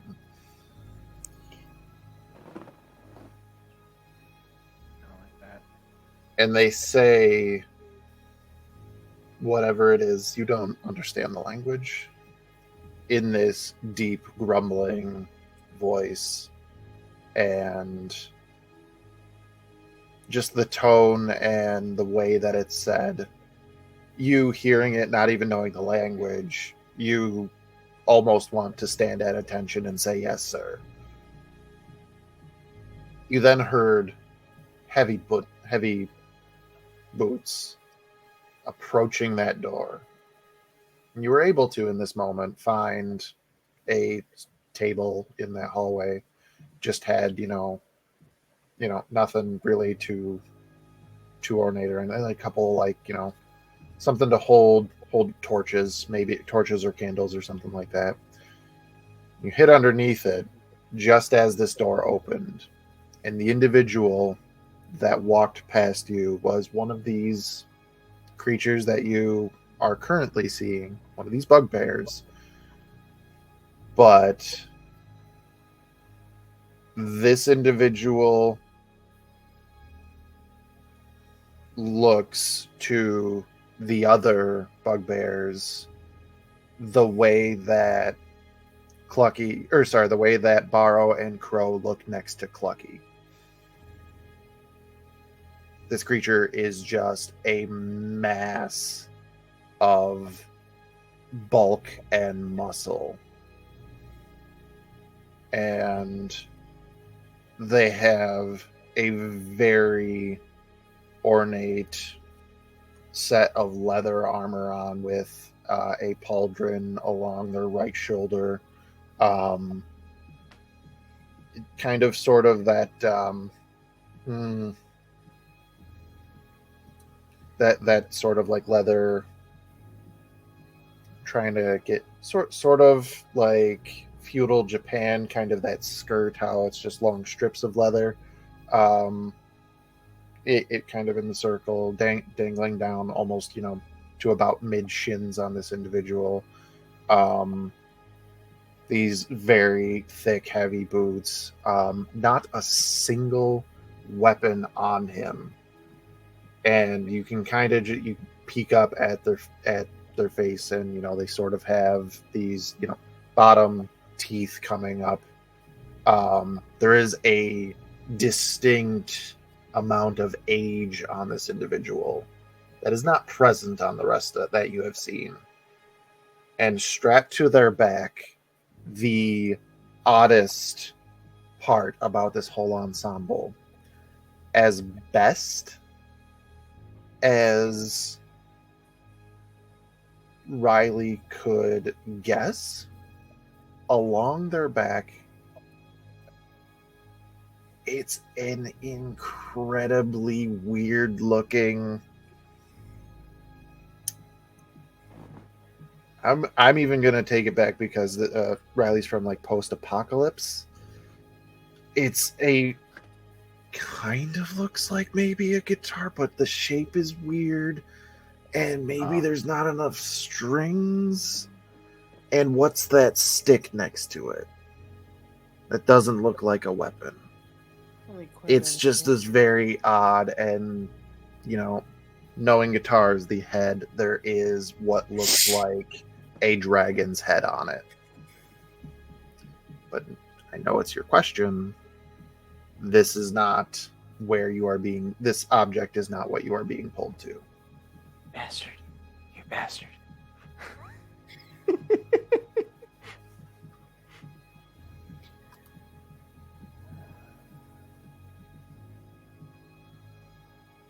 Riley would just kind of wait till everything's clear and calm so that she can keep going, just kind of keeping that locked away in the back of her head.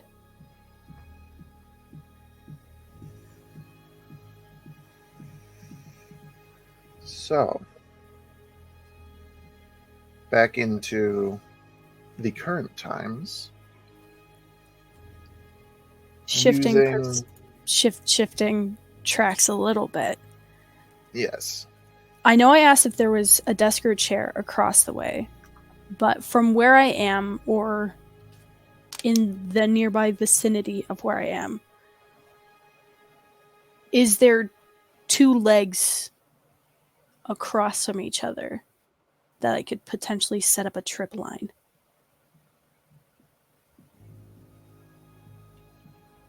Ooh. Sneaky trippy baby. So you didn't have like tables or chairs or anything like that, but and on the corners of this hall, it's like a T junction. You came from this way, so like on these corners down here, there are two sort of standing.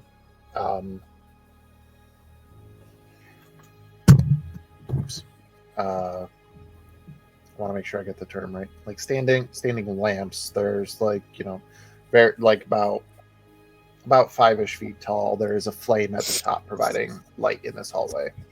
You're deep enough in this fortress that the sun is not shining into here. So everything is artificial light of some kind. Okay. She's going to set up a trip line. And then, thinking at first, initial instinct, send message to Bahro. Takes a second to consider it, but knows that Crow is potentially closer.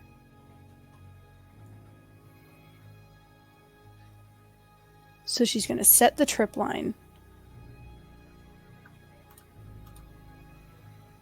Duck down, kind of where she's at, finding a spot that seems least visible, and will first send a message to Crow.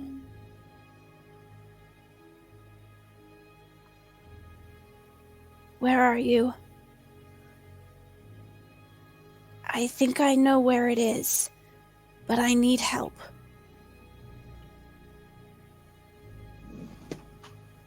Follow.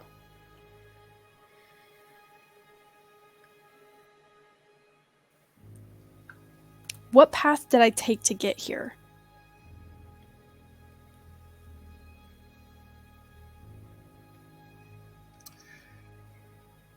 Like if I were to just give directions like left, right, straight, do you think I'd be able to convey where to go from the window I entered in less than 25 words?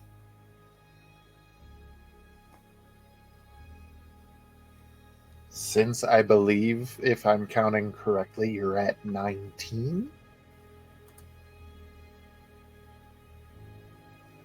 I think they're at 17. Where are you? I'll be nice. We'll say 17. I found it. Need help. Follow. Yeah, 17. So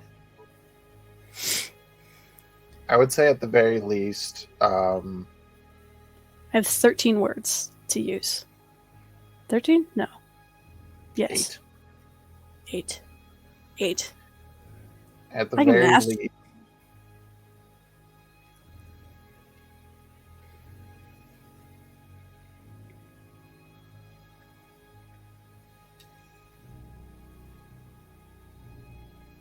Tarzan, roll a d20 and tell me if you get odd or even. Oh no. I hate it. Why would you do this to us? Ethan. Even? Yeah. I did this because I didn't want to decide if I was going to be a dick. I wanted to leave it up to Tarzan's dice. I was going to say Riley doesn't know there's a 25 word limit. What? So That's fair. that is fair, but I'm for the sake Sure because would. this is very, very tense situation. Not going to just say you just ramble and eventually it stops. So knowing that Riley would kind of have the idea, there's not many words left, Mm-hmm. and potentially like starting from the window, you could try to get, left, right, left, whatever the case may be, trying to follow the path that you took, or through door or whatever the case is, for the remaining for the remainder of the message, and probably get where you're trying to go. I'll do that, and then knowing that it's not perfect and I don't know the limits of what this magic does, will actually backtrack a little bit to make it easier to find them in case he didn't get the full message. And we'll just find a spot to hunker down and just kind of keep watch. Very smart, very good point.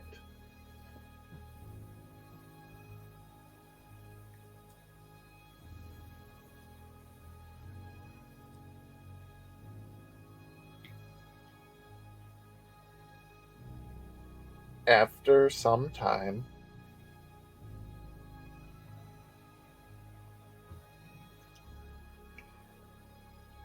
you do hear Crow respond, "I'll do what I can, but when the fuck did you learn how to be a fucking psychic?" I can't even I respond to thought him either. they were the ones who, and that's the end.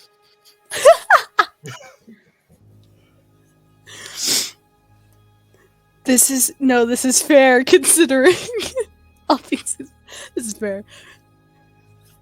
Yeah, they'll just keep their eyes and ears open for anything that's happening, any traffic that's coming by, and just If I wait. may put you all into the audience for a moment.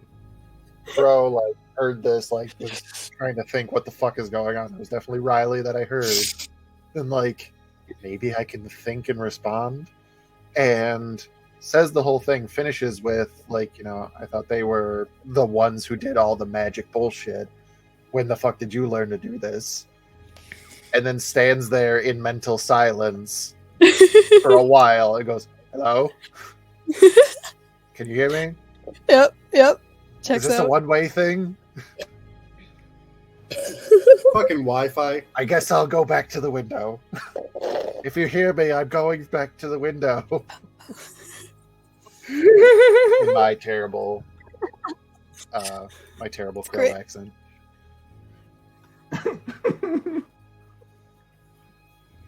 So,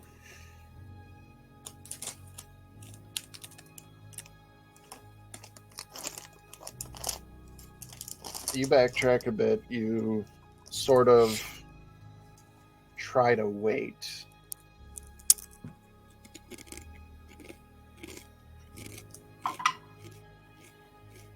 Oh, that always makes me nervous. Same. Dice noises intensifies. I just rolled, we'll call it an environmental luck check. I do this on occasion, just did this work? Is this a thing? Is this a thing? And Riley, as you're backtracking, actually, it is in this moment, both in and out of the fortress, the entire Oh. party hears a very loud horn. Oh no. Because chaos.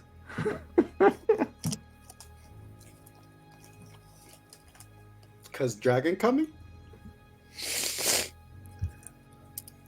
To those in the forest, Clucky, Bahro, and Xanthi, you hear this horn, and if you, like, I would assume Bahro trying to listen, Clucky maybe flying up into the canopy, maybe Xanthi getting a little bit closer to the tree line to peek out, whatever the case may be.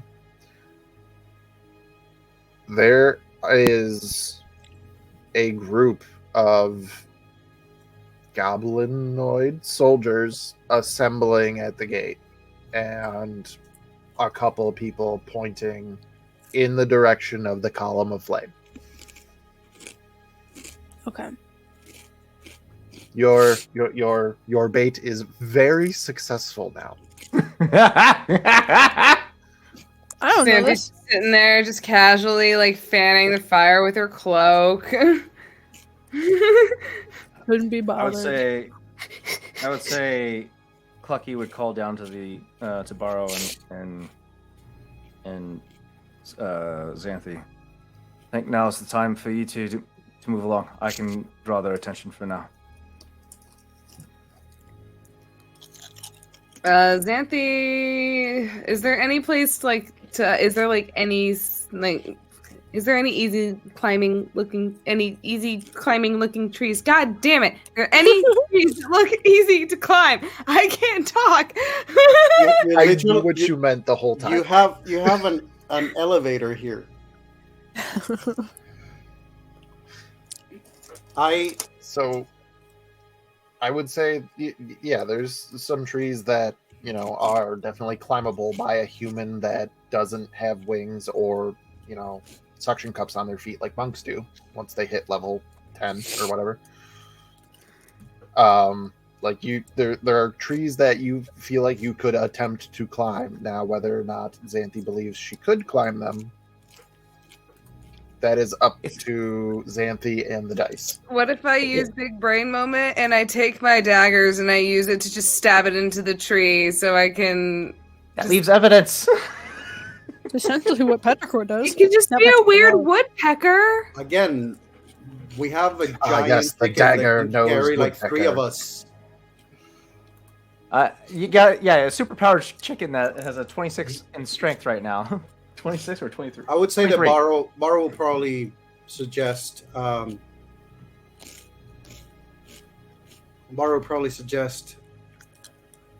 Xanthi, Clucky's capable of carrying you if need be, and I can be fast enough. I believe that if you stay with Clucky, the two of you can create enough distraction while I move in a different direction. All right, we'll work with that. If worst comes to worst, I can just throw my giant container of alcohol and you just see her eye twitch as she says that. How far out? Bahro's just going to add to that, it's like, the more come out, the less will be where Crow and Petrichor are. Exactly. Okay. So, do you want me to drop this giant vat of alcohol on this fire? No, Not yet. Not yet. Ooh, are we gonna cook everybody? Oh, you devious little monk, you. Bahro's just You going to just add made once first more, look just like he said to Clucky, he's going to say to Xanthi, patience is a virtue. I never thought I thought I'd have to wait forever to hear that come out of your mouth, Bahro, but you know what? I'll take it.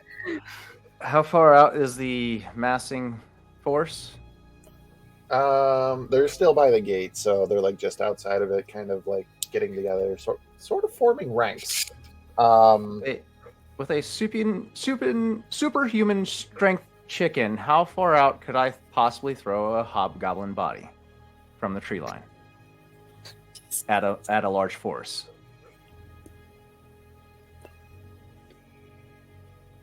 So I want to hit them with a body. Probably not over 100 feet away, which is what you're looking at. Okay. So like halfway. You know what? That works. You know what? Yeah, Clucky's good.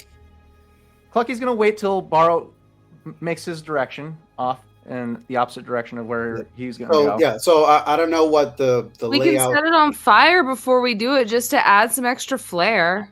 I know. I got you. So here's what Bahro would like to do.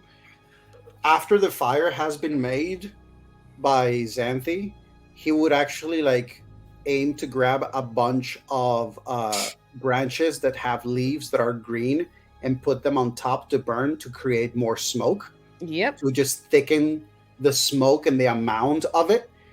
And once they have communicated what they've communicated, I don't remember the proper layout, but ideally what Bahro wants to do is that while Clucky and Xanthi will be in the vicinity of the smoke and all of that, he wants to just sort of like veer to the side to try to find a way so he can like get into the fort when the opportunity presents itself by just like wall run, like just running up the wall whenever he needs to.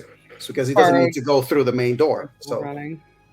Okay. Drawing attention away knowing from that them, you're yeah. still moving fast, I'm going to just, in general, ask for a stealth check from the monk. DC is not going to be crazy because you have one hefty distraction and an even bigger one coming.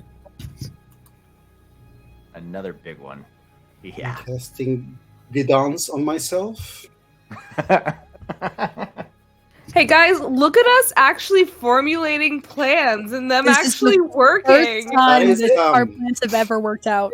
That's gonna be a 30 for stealth. Nice. Bahro Yeah. vanishes into the ether.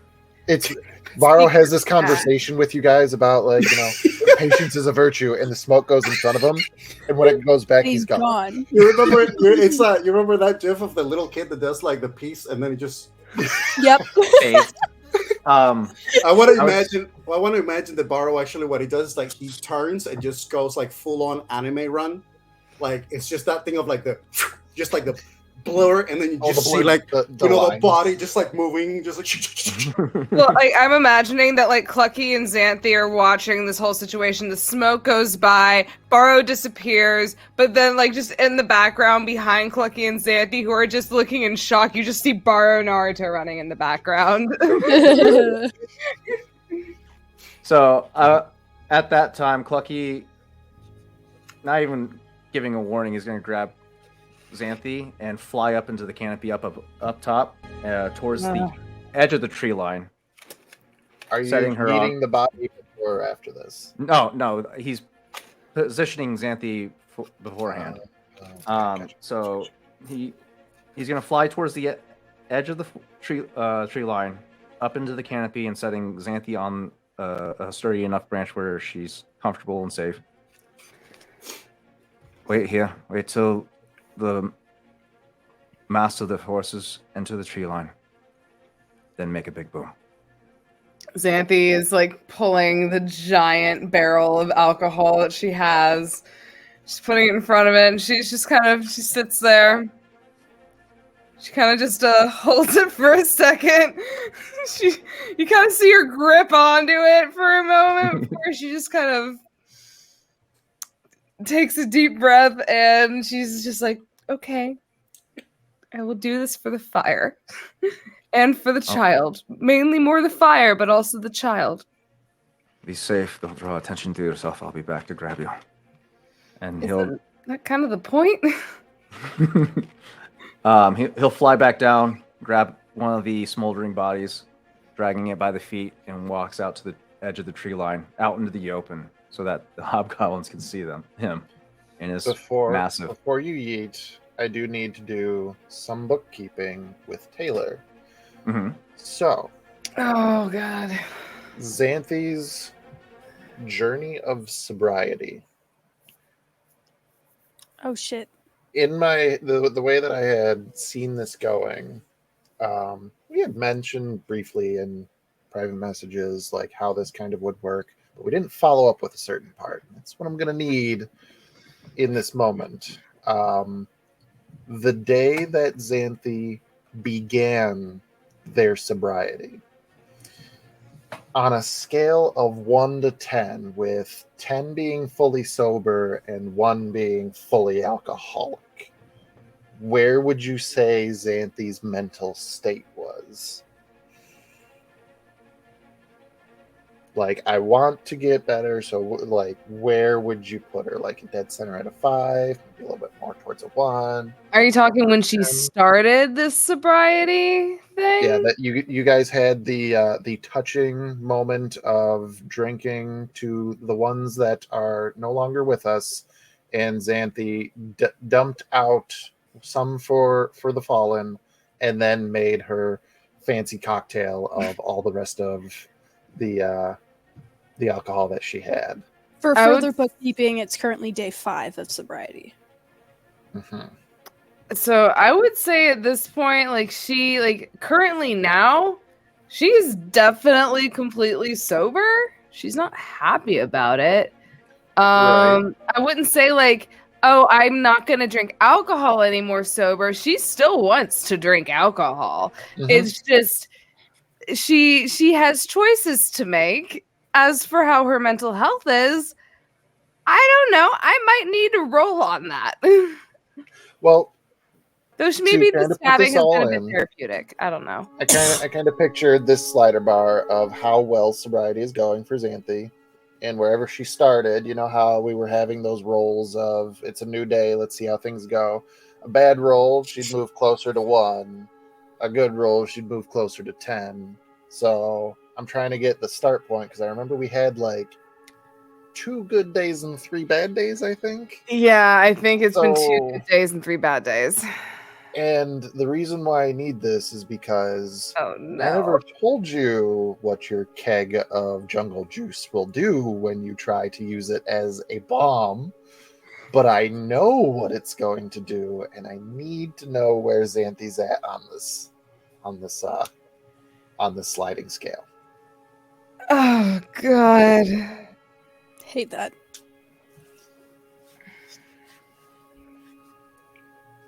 It's not a Tarask that is going to destroy this dimension. It's going to be Xanthi's goddamn jar.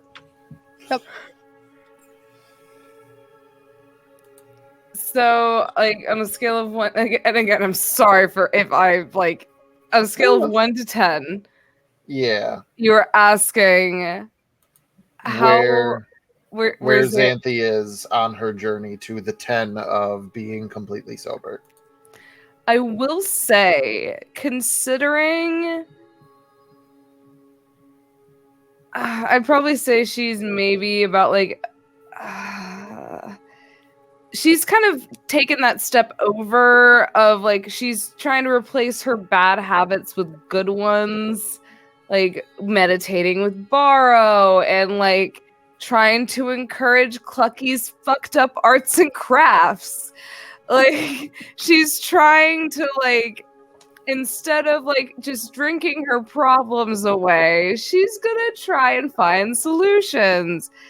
And granted, she still sometimes wants to strangle the fuck out of or some people or stab them in the neck over and over again. But I would maybe say she's a little past the halfway point, like a 6.5, maybe a 7. We'll be generous and we'll call it a 7. Okay. And to figure out what happens, we're going to wait until Xanthi actually drops that. Oh dear God. That being said, in synchronicity with this moment, Riley, after you heard this horn, down that hallway where you know you have to be, you hear doors opening, followed by a different authoritative voice. Sounding to, still sounds like older, but this one is more refined. And it says something, gives some type of command, and shortly afterwards you see those two individuals run past the hallway that you're hiding in, followed by a third individual who I can only describe as wearing what is the actual name for it? What samurai wear that's not armor? Kimono? Not a Or gi. Yukata? Is that it? Hakama? Because kimono, like, there's kimonos, there's It's like yukata. more female. Well, No, I yukatas mean are their robe is called hakama. Hama, that's that's the word I'm looking for. Yes, yukatas. that is the word. That is the type of garb that they're wearing. A mismatch of sort of a dark purples mixed with like deep, very dark blacks. Strangely enough, actually carrying a weapon, which would be a longsword of some kind, and holding some sort of very small looking, some sort of, you can't quite tell from this distance what it is, but something in their hand as they're like using it to point down the hallway as they shout more orders at these individuals. Is it the same voice that I heard, or a different one? It is a different authority, or no. So after the door opens, you heard this second voice of authority. That is the one that is walking behind these two individuals.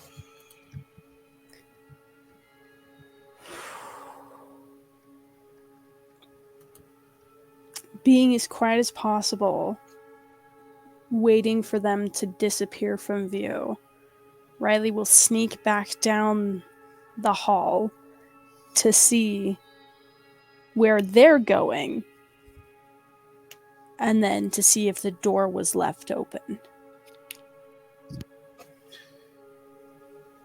So as you kind of get to that point, you peek around at where they're going, and you see this individual turn down another hallway and keep following them, moving away from the center of this fortress. The door is closed, but there is nobody in this hallway. As quickly and quietly as possible, she's first going to try to see if the door is locked. If it'll just open, or if it's set in place. As Riley reaches for the latch on this door, Bahro, Xanthi, and Clucky, you can see this force there's probably like 20 or 30 various goblinoids, some small, short goblins, some very large bugbears, most of which carrying either drums or horns of some kind, and a few hobgoblins with them as well. And they begin to march towards the tree line. In this moment, Xanthi, you are up awaiting the moment to drop the bomb. Clucky, you make it just to the tree line. And as you're getting ready for this, Bahro, you see, yes, their attention is wholeheartedly on the distraction that you and your allies have created. Like moths to a flame, they will burn. Now I want to listen to Metallica. Anyway.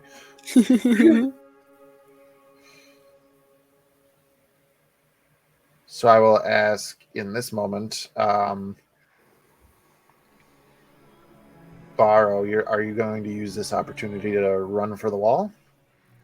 As they seem Yeah, I mean, he will probably, as he's running, like with the stealth, moving away from the distraction and trying to get close to the wall, he will also be using his tremor sense just to get an idea of what he can see past the wall to sort of like find what would be the best spot for him to do that run up and land that won't get him like end up falling in front of somebody or detected potentially if there happens to be more inside. without going too elaborate, I will say noted. And since you can just run up walls, you can kind of do it's you scope it out. There's no everybody that you can perceive appears to be focused on the main gate. So where you're at, pretty substantially like vacated. So you can run basically right up this wall onto the top of the battlements and then scale the wall behind, or even just feather fall straight down. Well, feather fall, slow fall. That's the word. Yeah.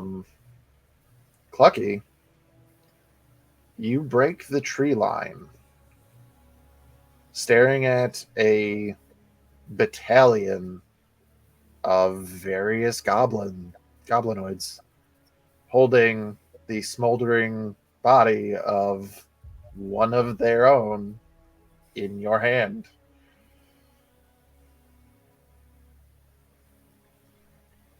He puffs out his chest, does that usual sizing up as he shakedly, he's still experiencing a deep sense of dread facing his fear, but he takes his free hand, slams it into his chest. Oi! I'm not afraid of you. Come and get me. And as he says that, he yanks he yeets the body that he dragged from the tree line into the horses.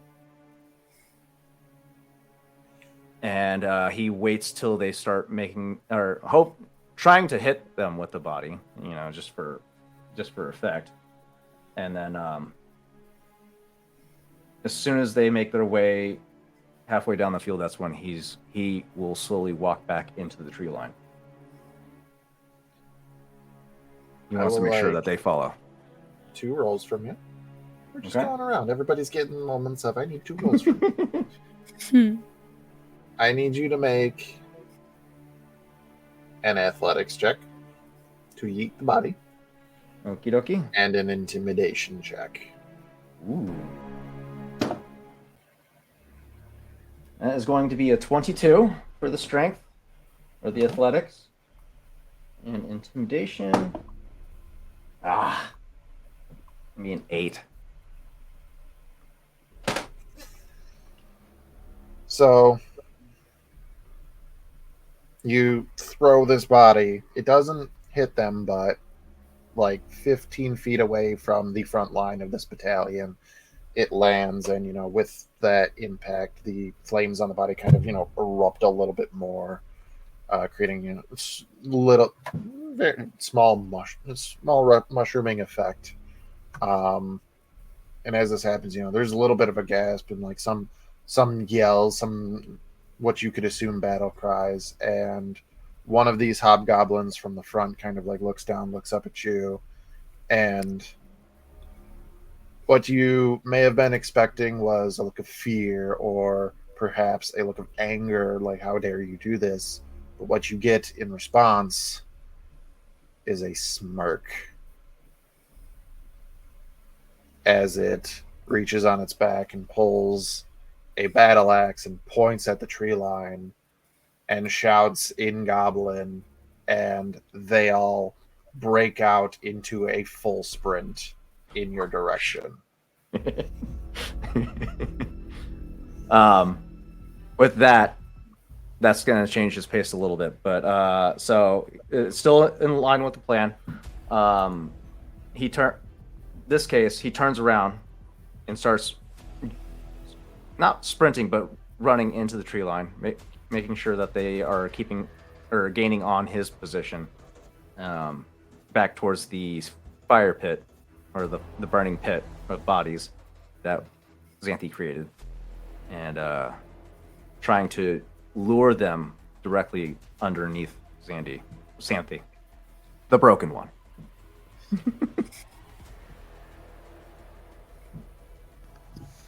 Xanthi, Yes. you watch Clucky pass underneath you. You know the plan, and you can hear the shouting, you can hear the footsteps, the clanking of steel and wood, and you know that the time is getting there. And in the moments before this gets here, could you take a moment and culminate what exactly this barrel of grog basically means to Xanthi in her journey, and what the act of destroying it means for her? So I think the biggest thing for this is that Xanthi, beginning this journey, did not really have any like family. Her family was absolute shit. Any family she did have ended up dead, and she just pretty much ran to drinking her whole entire life after going through the bullshit that she did, and she still does not like facing it. But the thing is that she has very much learned that she is no longer alone. She has found a family that, like, in a way that she had never felt before, and it took her a while to get through her own skull, but this is, I think, her finally taking that selfishness that she's always carried with her, and as well as like all of the things that have haunted her and have tormented her and still torment her, but it's more of her letting go of trying to run from it, because now she has people that she can face this with. And as difficult as it is and terrifying for her, she realized, like, in these like past few days that she has been sober, that is like fighting Loviatar and like going through all these dimensions and seeing that her booze and her issues have easily caused a lot of problems for the party, and that she has grown to really, really care about. And I think she's kind of finally reached a point to where she's ready to let go and finally ready to start healing. And that, I think, is the biggest thing for her, is that she no longer wants to just hurt or feel sorry for herself. She wants to heal, and she wants to allow herself to grow better, to be better for the people that she has grown to very much care about.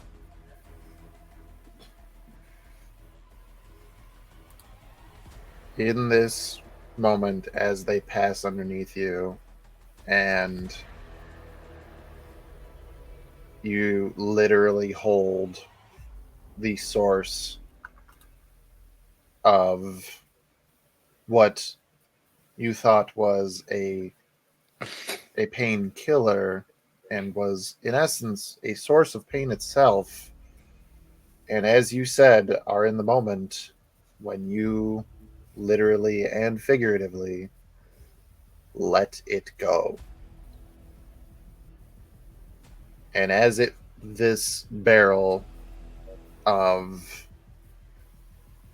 all kinds of flammable liquids, be it literal explosives and alcoholic beverages, as it tumbles slowly through the air, as you release it from your hands, another set of hands grasps the handle of a latch and gives it a pull, pushing the door open.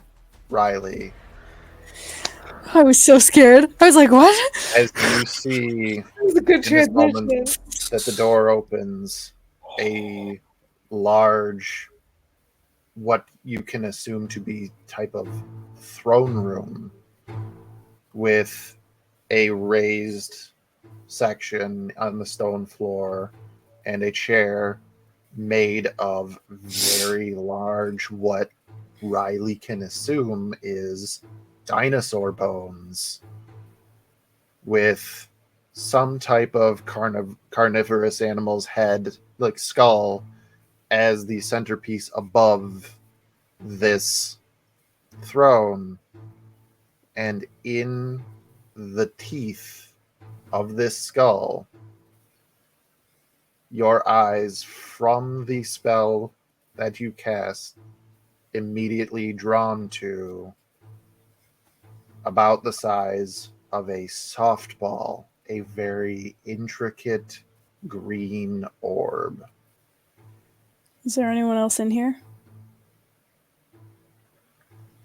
There is not.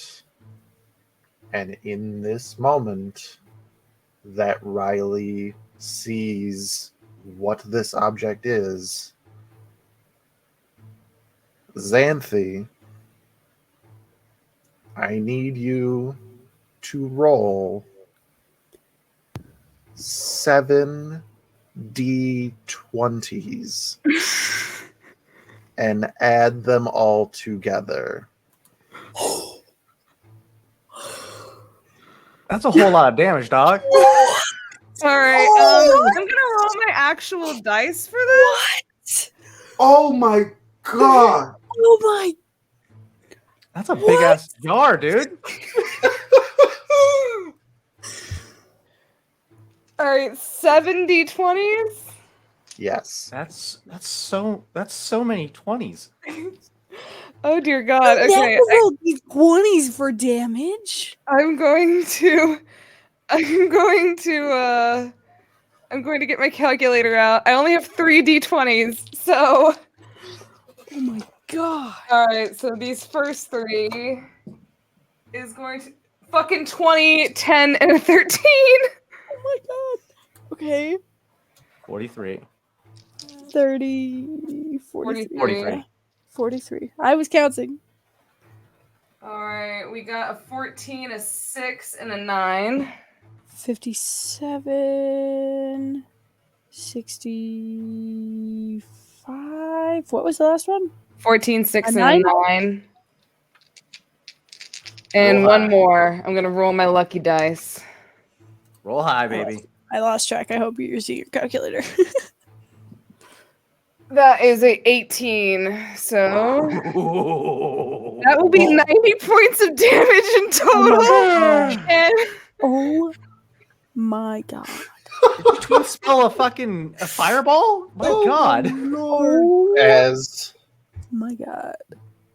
this moment of the barrel touching the ground where these flames are, and the wood splintering, and all of these various liquids and chemicals alighting, and Riley, hundreds of feet away, looking at our current objective,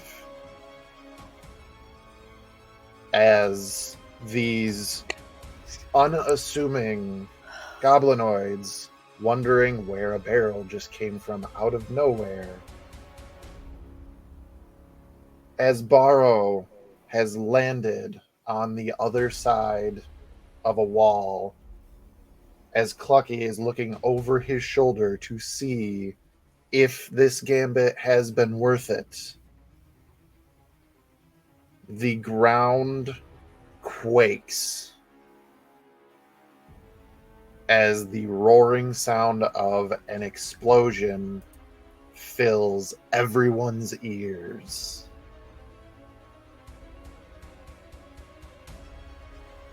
And that's where we're going to end tonight's I session. God knew it. damn it! I knew it. Fucking knew it. I knew it. I knew it. I knew it. Felt that You cliffhanger can't coming. hurt me if I already know that it's coming, okay? Thank you, everybody, for Don't tuning hurt, in though. so much. I am so glad. I believe that we are all so glad to be back for, as Isaac would say, our weekly dosage of trauma and drama. Oh my I've been your host, Matt. This is the Dimensional Dial of Dr. Diago, and we will see you next time. Bye bye.